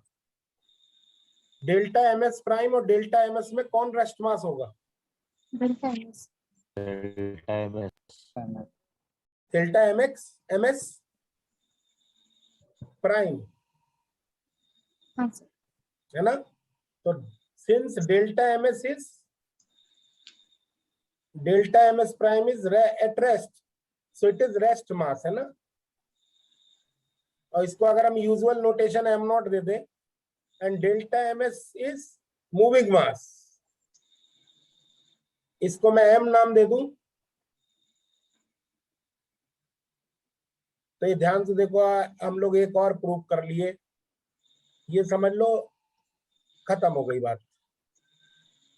That is since gamma is greater than 1, so M is greater than M naught. आपने सुना होगा कि मास क्या होता है? वेलोसिटी के साथ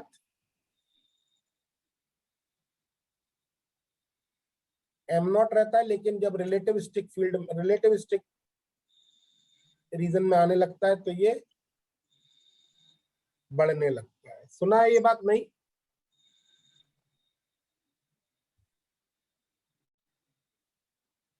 शुरू से देख लें, शुरू से देख लें पहले।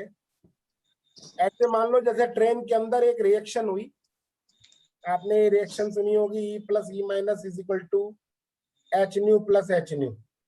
सुनिए रिएक्शन? नहीं, electron positron annihilation. Yes sir. ठीक है, तो ट्रेन में बैठे हुए हो, इलेक्ट्रॉन पॉजिट्रॉन एनिलेशन हो गया, कुछ मास रहा होगा ना जरूर जो एनिलेट हो गया होगा। कितना मास एनिलेट हुआ होगा बताओगे? अरे 11th में 12th में पढ़ा होगा, इलेक्ट्रॉन और पॉजिट्रॉन का मास कितना होता है जोड़ के? 1.02 MeV MeV by C square होता है ना, मास की ये भी यूनिट होती है। Yes sir. ठीक है, MeV बाई C स्क्वायर। और या फिर आप इसे उसमें बताओ तो कितना होगा? इलेक्ट्रॉन का मास कितना होता है? 9.1 इंटू 10⁻31।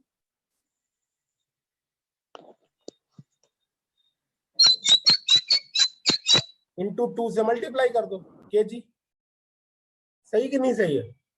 अरे भाई कुछ मास रहा होगा जो डिके हुआ है, तो वो मास मान लीजिए डेल्टा एम एस प्राइम। और ट्रेन के अंदर आप बैठे, ट्रेन के अंदर वो मास भी रखा हुआ, तो ट्रेन के रिस्पेक्ट में वो मास क्या रेस्ट में, इसलिए उसे रेस्ट मास बोल रहे हैं। और उससे दो फोटोन आइडेंटिकल निकले, T1 T2 ने बताया, न्यू नॉट आइए। लेकिन अगर यही बात G1 G2 से पूछे तो उसके लिए पूरा कंपार्टमेंट आगे बढ़ रहा है। G2 के करीब आ रहा है सोर्स, G2 से दूर जा रहा है सोर्स, तो G2 को कमजोर लगेगी फ्रिक्वेंसी, G2 को ज्यादा लगेगी फ्रिक्वेंसी, G1 को कम लगेगी फ्रिक्वेंसी। किसके अकॉर्डिंग? डॉपलर इफेक्ट अभी आपको पढ़ाया ही था कि अगर सोर्स दूर जाए तो 1 - b/c होता है ऊपर, और अगर सोर्स पास आए तो 1 + b/c ऊपर होता है स्क्वायर रूट के अंदर।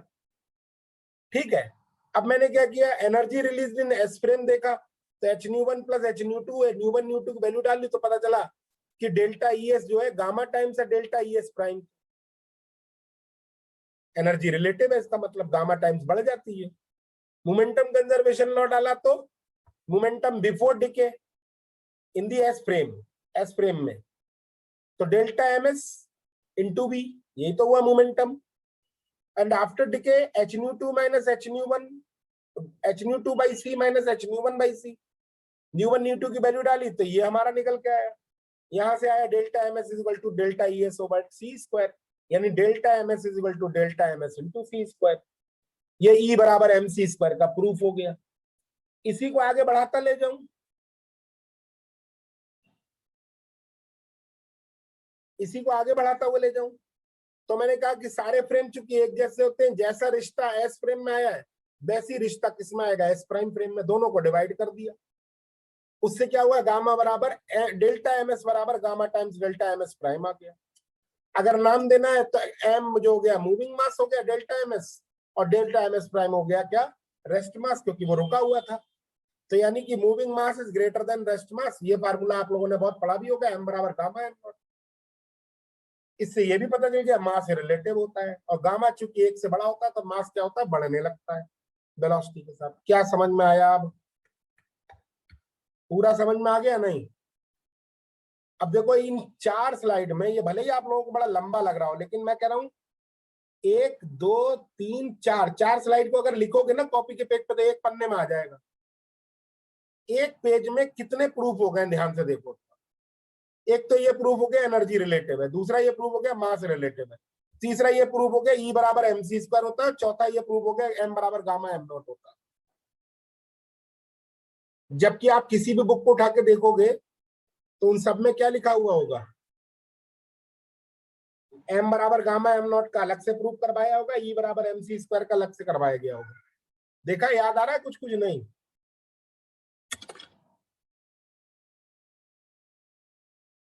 सर एक बार ठीक है। Back slide. हाँ बेटा बोलो, कौन सी वाली? इसके जस्ट बैक, ये देख लो। Sir last second.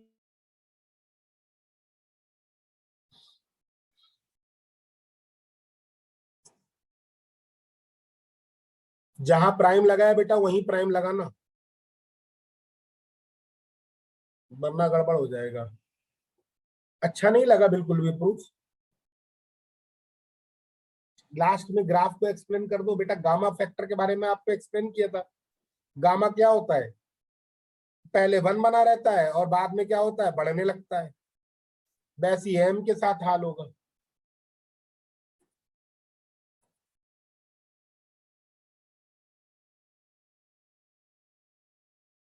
कुछ लोगों ने लिखा है अच्छा अच्छा, कोई बात नहीं बेटा। जिनको नहीं समझ में आया ना प्लीज समझने की कोशिश करो। बाकी आप प्रूफ देखे होंगे, पढ़े होंगे, वो सरल भी लगते होंगे। इंटीग्रेशन कर दिया और लास्ट में E बराबर mc स्क्वायर लिख दिया, ऐसा प्रूफ करा होगा आप लोगों ने बीएससी में। लेकिन वो लॉजिकल नहीं है, ये लॉजिकल है। आप एक फ्रेम में बैठकर, ट्रेन में बैठकर देख रहे हो एक रिएक्शन को, और एक ट्रेन के बाहर से रिएक्शन देख रहे हो, तो दोनों में डेल्टा एमएस में क्या फर्क है, डेल्टा एमएस एमएस प्राइम में क्या फर्क है, एनर्जी जो रिलीज हो रही है उनमें क्या रिश्ता है, वो प्रूफ किया है मैंने यहाँ पर। और मैंने ये बताने की कोशिश की है मास अगर खत्म होगा तो एनर्जी कितनी इक्विवेलेंटली जनरेट होगी, तो वो डेल्टा एमएस सी स्क्वायर होगी। ठीक है कि नहीं? ठीक है।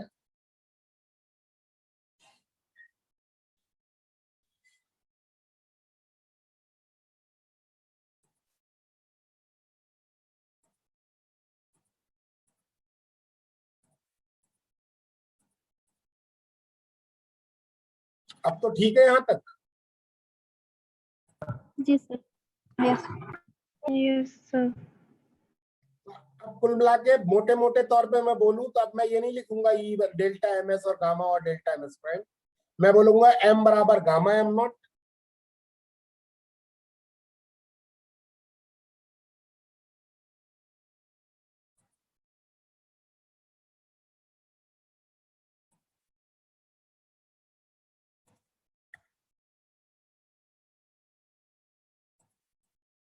m is equal to gamma m naught और E is equal to mc square. Okay ठीक है।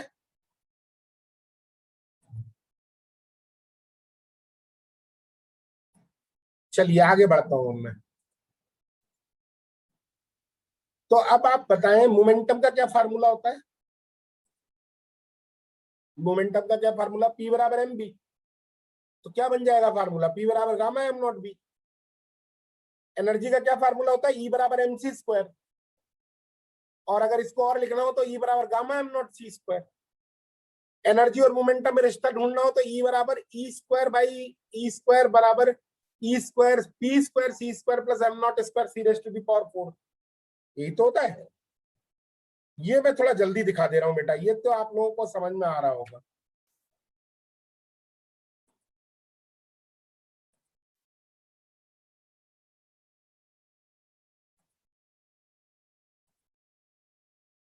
ये देख लो भाई, ये अपनी कॉपी में लिख लो बस। मास एनर्जी इक्विवेलेंस का फार्मूला आ गया कितना?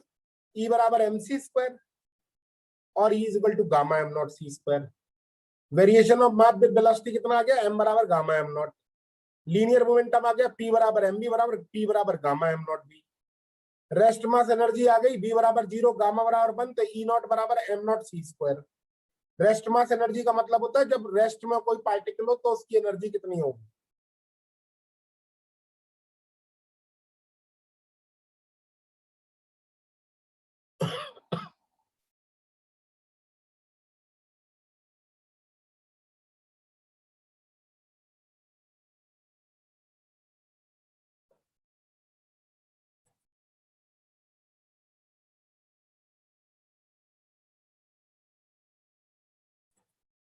ठीक है बेटा, सर 1 मिनट। लिख लो, वही लिखी है चीजें, बस पीछे वाली स्लाइड को कंपाइल कर दिया इस स्लाइड में।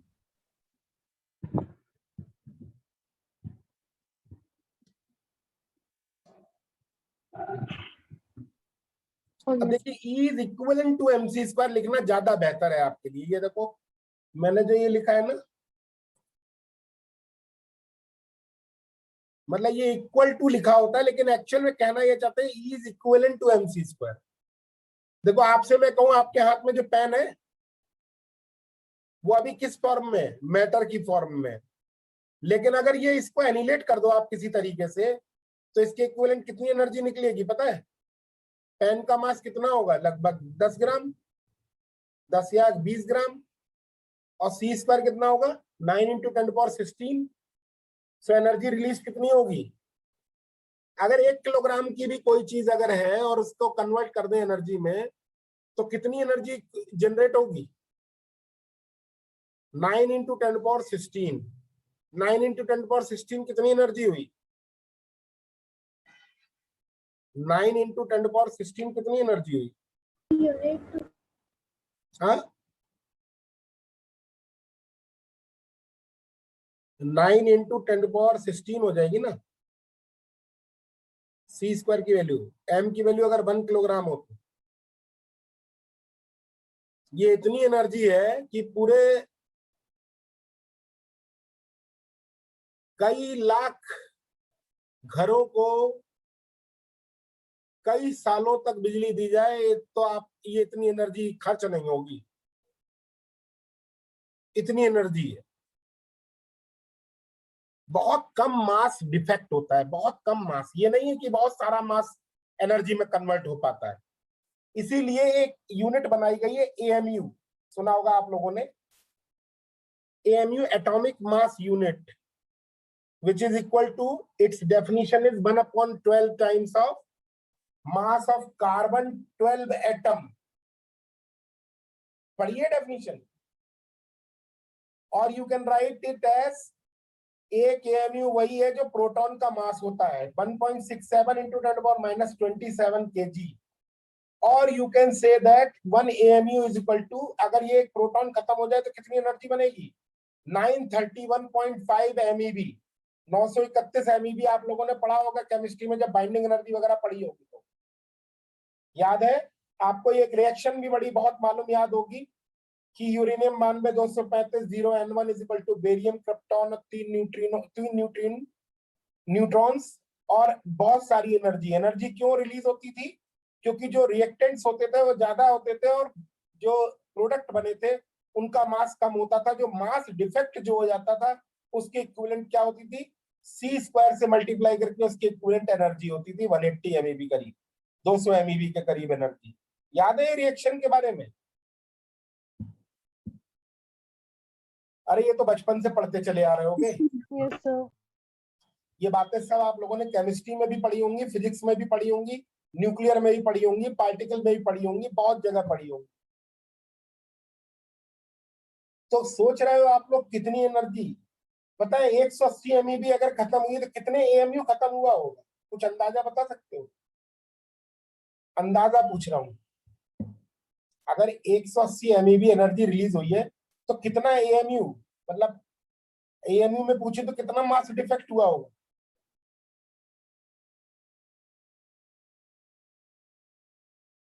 कितना मास डिफेक्ट हुआ होगा।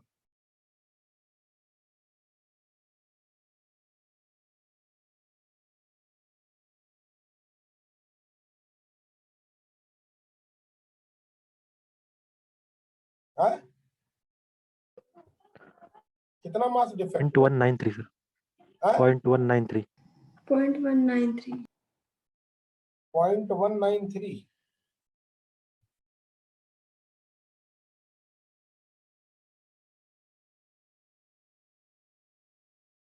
931, हाँ 0.193, लगभग 0.2 के करीब। और एक एएमयू किसको कहते हैं? कितना मास हुआ एक एएमयू? प्रोटॉन का लगभग मास। समझ रहे हो? इसका भी तिहाई चौथाई खर्च होता है। तिहाई चौथाई अगर खर्च हो तो 180 MeV एनर्जी रिलीज होती है। और आपको पता होगा ये रिएक्शन जब चेन में बदल जाती है तो ये एनर्जी इतनी ज्यादा होती है कि जब पहली बार हिरोशिमा नागासाकी पे बम गिरा था तो वहां पे एक साथ 2 लाख कैजुअलिटी हो गई थी एक ही स्पॉट पर। 2 लाख लोग मर गए थे इससे। समझ रहे हो कितनी एनर्जी है ये? मतलब ये रिएक्शन मल्टीप्लाई होगी, 3 न्यूट्रिनो, फिर न्यूट्रॉन फिर जाके यूरेनियम से जाके टकराएंगे, फिर 180 180 180 इस तरीके से मल्टीप्लाई होकर काफी एनर्जी। तो यानी कि यूरेनियम का एक टुकड़ा भी अगर हो 10-20 किलोग्राम का, आप लोगों ने सुना होगा कि यूरेनियम की छड़ें पकड़ी गई। 1-2 मूवी भी आई थी, जैसे आप लोगों ने एक मूवी का नाम सुना होगा, वक्त हमारा है करके एक मूवी आई थी, याद है? अक्षय कुमार था उसमें। ही कोई ऐसी कौन मूवी, सी सर?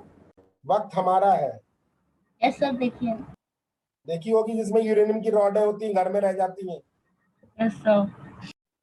उसको ढूंढते रहते हैं। तो ओवरऑल मतलब एक छोटी सी रॉड भी वहां पे बड़ी कीमती है, क्योंकि वो पूरा एटम बम कोई बहुत बड़ा नहीं होता जरा से। इससे भी कहीं ज्यादा एनर्जी रिलीज होती है तब जब कई मास मिलकर मिलते हैं।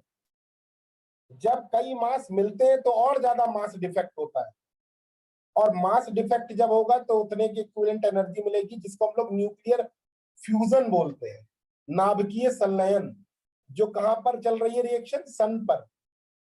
1H1 plus 1H1 plus 1H1 plus 1H1 is equal to 2He4, याद है? प्लस समथिंग, और फिर वो मिलके ओवरऑल हीलियम वाली रिएक्शन जो है वो हाइड्रोजन हाइड्रोजन साइकिल चल रही है वहां पर। ठीक है, तो वहां पर नाभिकीय विघटन और नाभिकीय संलयन दोनों प्रोसेस साइमल्टेनियसली चल रहे हैं, जिसके फलस्वरूप हम लोगों को जो एनर्जी मिल रही है वो हमें आती है सन से। ऑब्वियस है, हर बार एनर्जी का सोर्स अगर सन है तो कहीं ना कहीं उसका मास धीरे धीरे कम हो रहा होगा। लोग ऐसा भी बोलते हैं और कैलकुलेट भी किया है लोगों ने, जो एस्ट्रोनॉमी की जानकारी रखते होंगे वो बच्चे जानते होंगे कि सन का मास धीरे धीरे कम हो रहा है। तो एक दिन वो वक्त भी आएगा जब सन बिल्कुल खत्म हो जाएगा, तब यहाँ पर जीवन खत्म हो जाएगा। समझ रहे हो? लेकिन बहुत सर टेंशन लेने की जरूरत नहीं है। चाइना कोई कृत्रिम सूरज भी तो बना लिया है, चाइना Yes, तो बहुत sir. कुछ फिर बना रहा उसे है। यूज कर लेंगे। बिल्कुल सही बात है वो, लेकिन वो कहते हैं धूप बनाई, वो लाइट बनाई जा सकती है लेकिन धूप नहीं बनाई जा सकती। समझ रहे हो? नहीं सर, उसका क्या कॉन्सेप्ट होगा, वो कैसे बना रहे होंगे, किस? हाई एनर्जी सोर्स है बस वो, और क्या। जैसे लेबोरेटरी स्थापित कर दी है स्पेस में ले जाके, है ना, वैसे ही ले जाके सन स्टैब्लिश कर देंगे। लेकिन आई थिंक इतनी खिलवाड़ पसंद नहीं करेगी नेचर। ये बहुत ऊंचे न्यूज में लेवल तो कर बहुत दे। अप्रिसिएट कर रहे हैं उन लोगों के कामों को, कह रहे हैं सन से भी ज्यादा एनर्जी देगा, ये करेगा वो करेगा। दिया ना उन्होंने, कोरोना दिया ना, सबको पता चल गया होगा सन से कितनी एनर्जी Most मिलेगी। powerful. खैर, मेरा काम था ये बताना कि आप जो इस वक्त अपने चारों ओर देख रहे हैं वो सब मैटर है, और it can be converted into energy with a specific process. Otherwise आप बदल नहीं सकते। ये इतना आसान नहीं है कि आप कूटने लगोगे अगर पेन को, या दबाने लगोगे, या उबाल दोगे, या जला दोगे, भून दोगे तो आपको पता चला एनर्जी का सोर्स मिल जाए। It is not possible. Energy के सोर्स के लिए जरूरी है मास का पूरी तरह खत्म होना, जिसको हम लोग बोलते हैं एनहिलेशन, पूरी तरह डिस्ट्रक्शन मैटर का। मींस मास कन्वर्ट हो तो एनर्जी में, इसका मतलब है कि मास अपनी किसी भी स्टेट में ना रहे, तो पूरी तरह अगर मास कोई द्रव्य जो है ऊर्जा में कन्वर्ट होगा तो वो एनर्जी क्या होगी, इक्विवेलेंटली mc² के बराबर इक्विवेलेंटली जनरेट होगी according to Einstein's mass energy relationship. और आई थिंक आप समझते होंगे कि ये वाला फार्मूला तो अप्रॉक्स क्या ऑलमोस्ट पूरी तरह सही है, थोड़ा बहुत इधर उधर होगा, लेकिन इसके बेस पर बहुत सारे एटम बम बनाए जा चुके हैं जिसकी रोज धमकी भी देते हैं और लोगों ने गिराए भी हैं। और भी बहुत सारी रिएक्शंस होती रहती हैं जिसका कारण, जैसे आप लोगों ने सुना होगा NTPC, nuclear power thermal corporation of India है, वहां पर जो इलेक्ट्रिसिटी जनरेशन हो रहा है वो न्यूक्लियर रिएक्टर्स के थ्रू हो रहा है। देखा है आप लोगों ने कोई प्लांट? Yes sir. तो इस तरीके की एनर्जी का आप सदुपयोग भी कर सकते हो, दुरुपयोग भी कर सकते हो।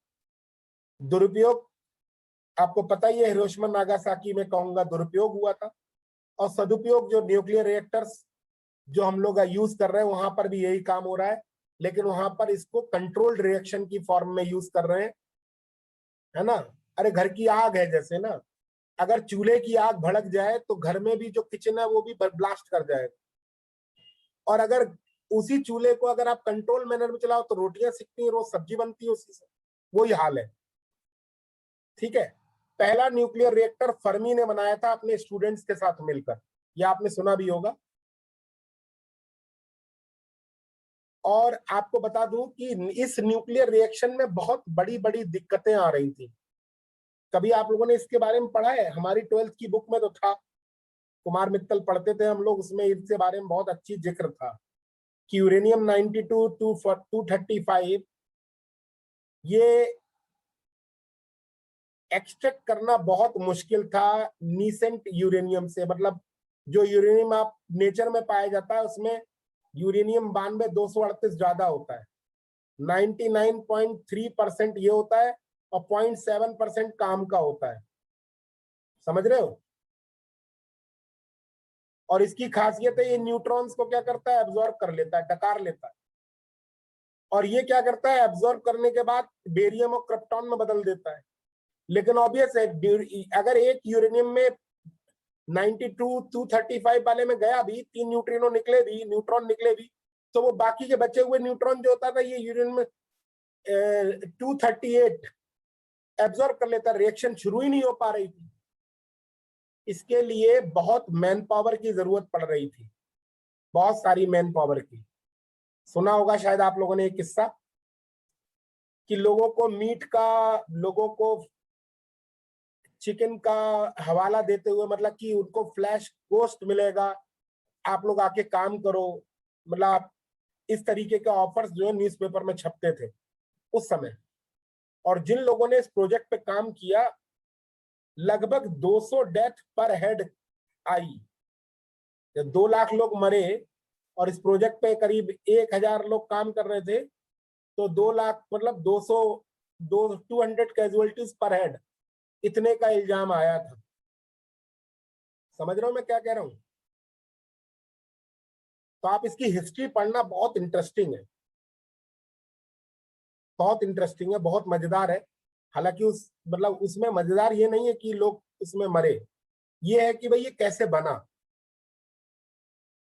ठीक है, ओवरऑल चलते हैं आगे।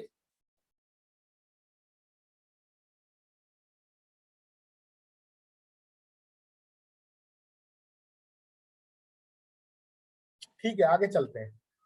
अब what is the relation between energy and momentum?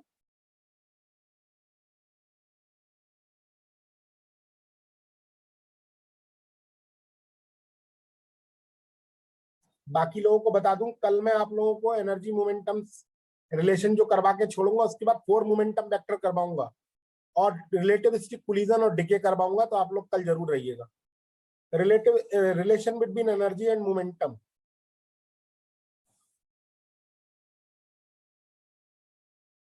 तो आप जानते हैं E इज इक्वल टू कितना होता है, gamma M naught C square, and P is equal to क्या होता है, गामा एम नॉट V। आप क्या करो, स्क्वायर करो, सी स्क्वायर से मल्टीप्लाई करो, मतलब दोनों तरफ स्क्वायर कर दो, इधर भी दोनों तरफ स्क्वायर कर दो,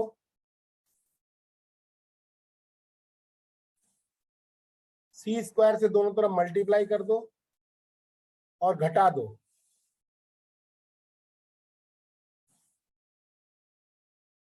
इक्वेशन 1 में से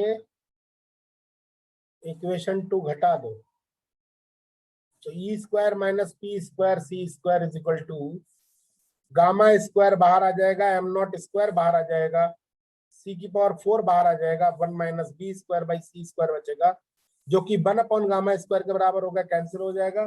तो ई स्क्वायर बराबर p square c square plus m naught square c की पावर 4 आ जाएगा। ठीक है। अब यहां पर एक बड़ी इंपॉर्टेंट बात है, for massless particles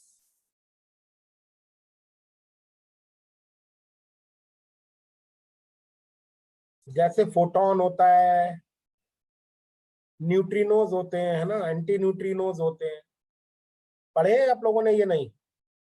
yes sir. इनके लिए ई बराबर क्या लगेगा? एम नॉट 0 होगा और ई बराबर पी सी, यानी पी बराबर ई बाई सी। जो मैं अभी बोल भी रहा था आप लोगों से कि momentum of photon is E by c, मतलब एच न्यू बाई सी। तो ये फार्मूला जो है वो बेसिकली वैलिड है किसके लिए? जिन पार्टिकल्स का रेस्ट मास 0 होता है।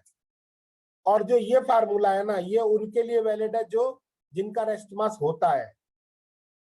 जैसे आप अगर इस फार्मूले को देखेंगे तो आप क्या कहेंगे? जिसका रेस्ट मास नहीं होता वो मोमेंटम भी नहीं रखते। ऑब्वियसली एम नॉट 0 रखोगे तो पी 0 आएगा। तो मैं आपको बता दूं कि जो एनर्जी रखता है वो मोमेंटम भी रखता है, और यही एक बहुत बड़ा लैंडमार्क था। कहीं ना कहीं डी ब्रॉगली ने यहीं से अपना कंक्लूजन निकाला था। डी ब्रॉगली ने जो लिखा था gamma lambda is equal to H upon P, वो यहीं से लिखा था। समझ रहे हो नहीं समझ रहे हो?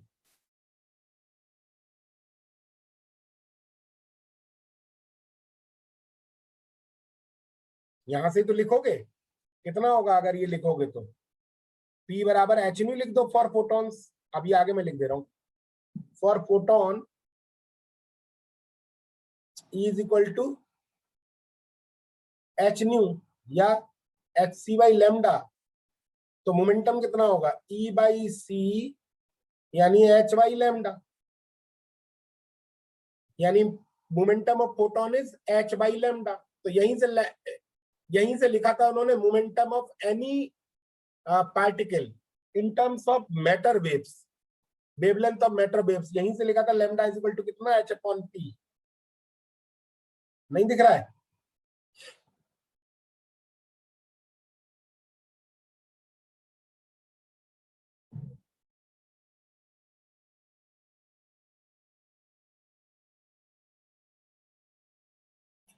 ठीक है।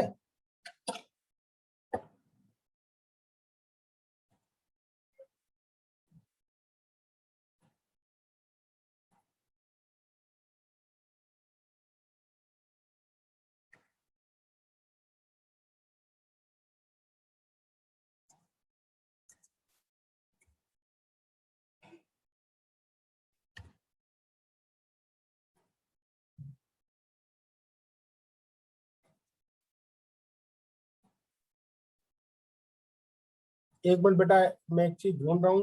वो हालांकि दिखाया हुआ है, आप लोगों को दिखाया था नहीं दिखाया था?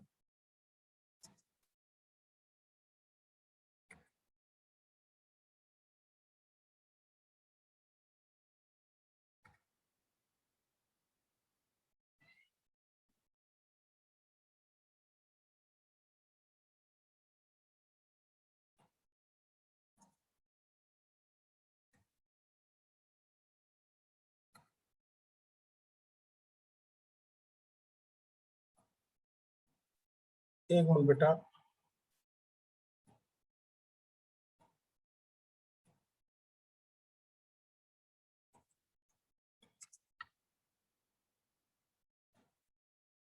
इस फोटोग्राफ की बड़ी चर्चा आप लोगों ने सुनी होगी। मैं दिखा रहा हूँ, एक मिनट आपको।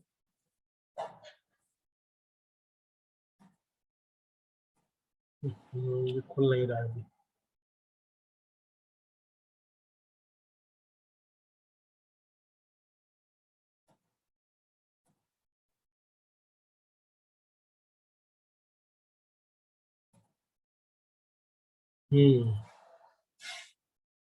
ये देखिए आप, ये आप लोगों को दिखाया भी था मैंने या फिर बताया होगा जरूर, आप लोगों ने पहले भी देखा होगा। Yes sir. Yes sir. इनके सारे लोगों के अगर नाम पढ़ोगे ना तो दंग रह जाओगे कि सब एक साथ बैठे हुए हैं। ये बड़ा इंपॉर्टेंट बात है। सारे नाम आपके सुने हुए होंगे, Born, Langmuir, Einstein, Lorentz, Curie, Planck,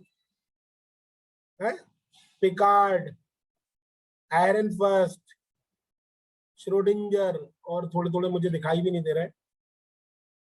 दिख रहा है? नहीं सर हैमिल्टन नहीं है। हैमिल्टन? मैरी क्यूरी भी नहीं है सर। हाँ सर हैमिल्टन दिख रहे हैं?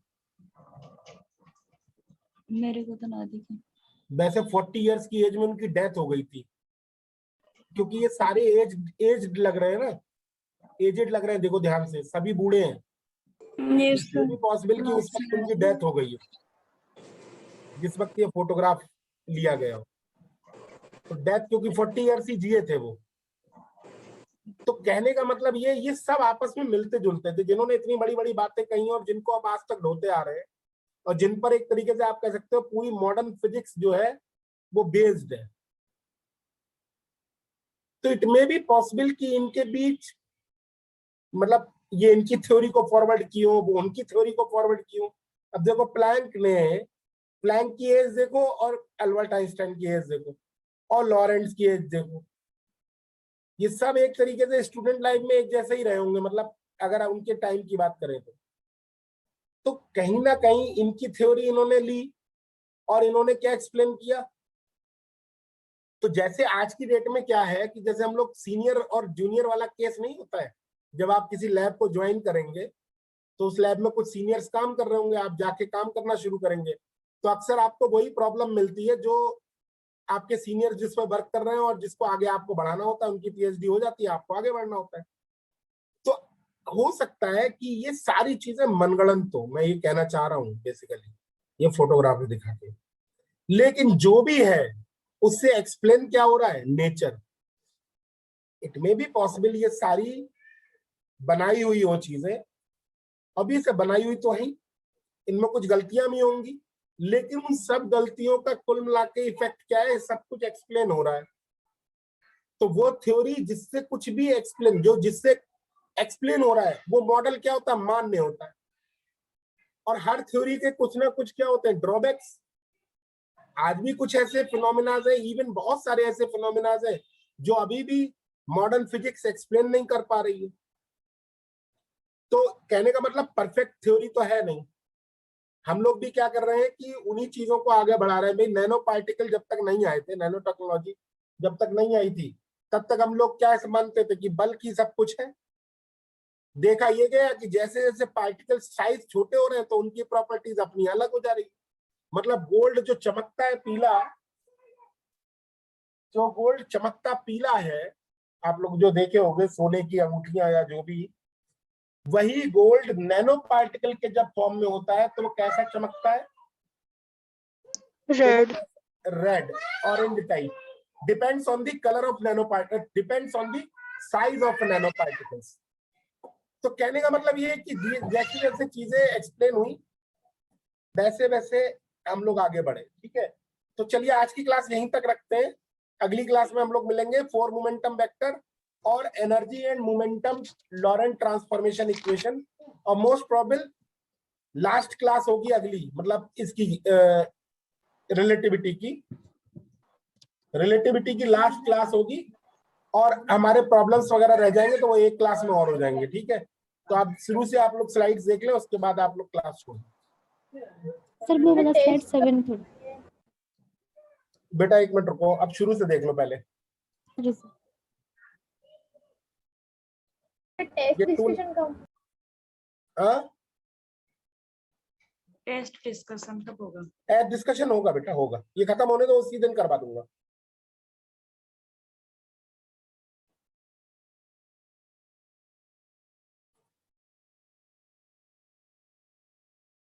अपलोड नहीं हुआ है बेटा, भेज दे रहा हूँ अभी मैं। एक्चुअली मेरी गलती है, उसमें मैं भेजा ही नहीं था।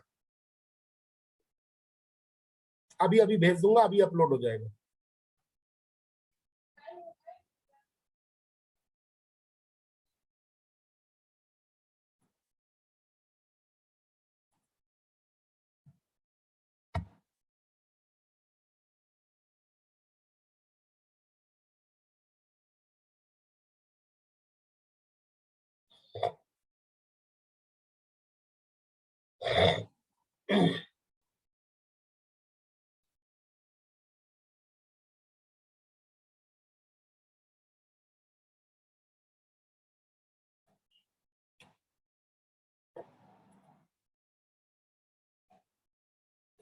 इसके बाद बेटा टॉपिक होगा सेंट्रल फोर्स,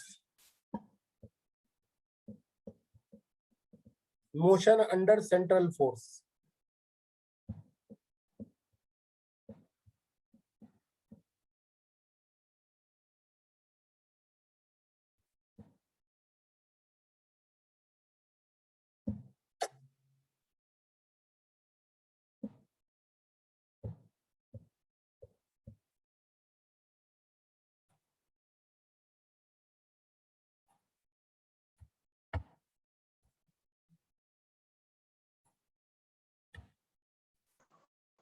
हाँ बेटा बोले। स्लाइड नंबर शो कीजिए। कौन सी slide? Slide number 16। Yes sir, यही। Okay sir, thank you. Hello sir. Thank you sir. हाँ बेटा। सर वो डायनामिक्स पहले स्लाइड मैंने बोला था ना, एक्सप्लेन कर दो सर, वो ओवरव्यू कर दो तो। ये ना मैंने बताया रिलेटिविस्टिक एब्रेशन क्या कहलाता है, कि लाइट जो है वो अगर किसी एंगल पर इमिट हुई तो वो एंगल भी क्या होता है, डिफरेंट डिफरेंट फ्रेम में डिफरेंट डिफरेंट होता है। वो एंगल अगर आप एस फ्रेम में देखेंगे तो अगर ये है थीटा एस, तो एस प्राइम फ्रेम में देखने पर थीटा एस प्राइम होगा। और इनमें क्या रिश्ता है, वो फार्मूला है रिलेटिविस्टिक एब्रेशन फार्मूला। सिंपल बात है, ये दोनों स्पीड एक तरफ है, तो यहां से अगर ऑब्जर्व करोगे इसकी स्पीड से क्या नजर आएगी, c cos theta s minus b upon 1 minus b into c cos theta s upon c square. और ये इसके रिस्पेक्ट में वेलोसिटी अगर देखो तो ये है कितनी, c cos theta s prime. तो यहाँ से थीटा s प्राइम और थीटा s के बीच में रिश्ता मिल गया। Okay sir. ठीक है बेटा। हाँ सर थैंक वो यू सर। 90 डिग्री एंगल लिया है सर आपने तो पीछे क्वेश्चन में। हाँ हाँ। तो सर उसमें जीरो के बाद सीधा शॉर्टेस्ट एंगल 90 डिग्री होगा, बीच में कोई एंगल नहीं होगा। कहाँ पे? ये वाले क्वेश्चन में 63 हाँ हाँ सर, इसी में 63 में। जीरो के बाद मतलब जैसे इसमें बोला पी। यहाँ पे कुछ और होगा, यहाँ पे कुछ और होगा, यहाँ पे कुछ और होगा, यहाँ पे कुछ और होगा। लेकिन सवाल तो यही कह रहा है ना, gamma ray is emitted when the nucleus is closest to the detector. तो सबसे पास तो यहीं पे होगा, ओके सर। ओके डिटेक्टर के सबसे निकटतम बिंदु पर ये इमिट कर रहा है, तब तो 90 डिग्री होगा।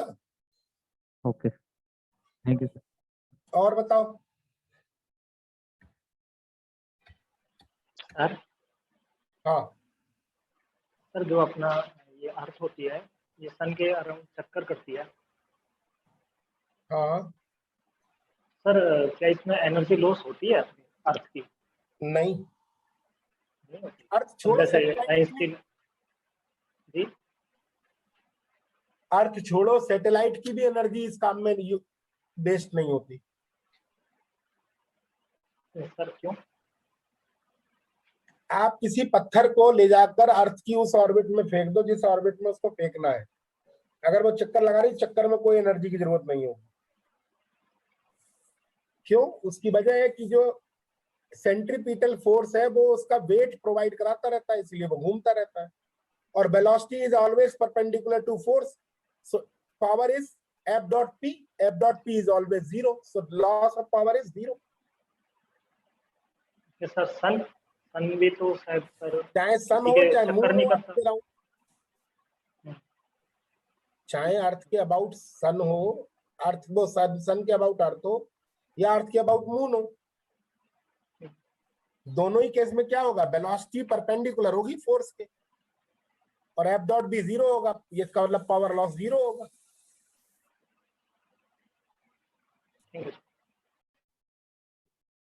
ओके बेटा, मिलते हैं अगली क्लास में। Good night.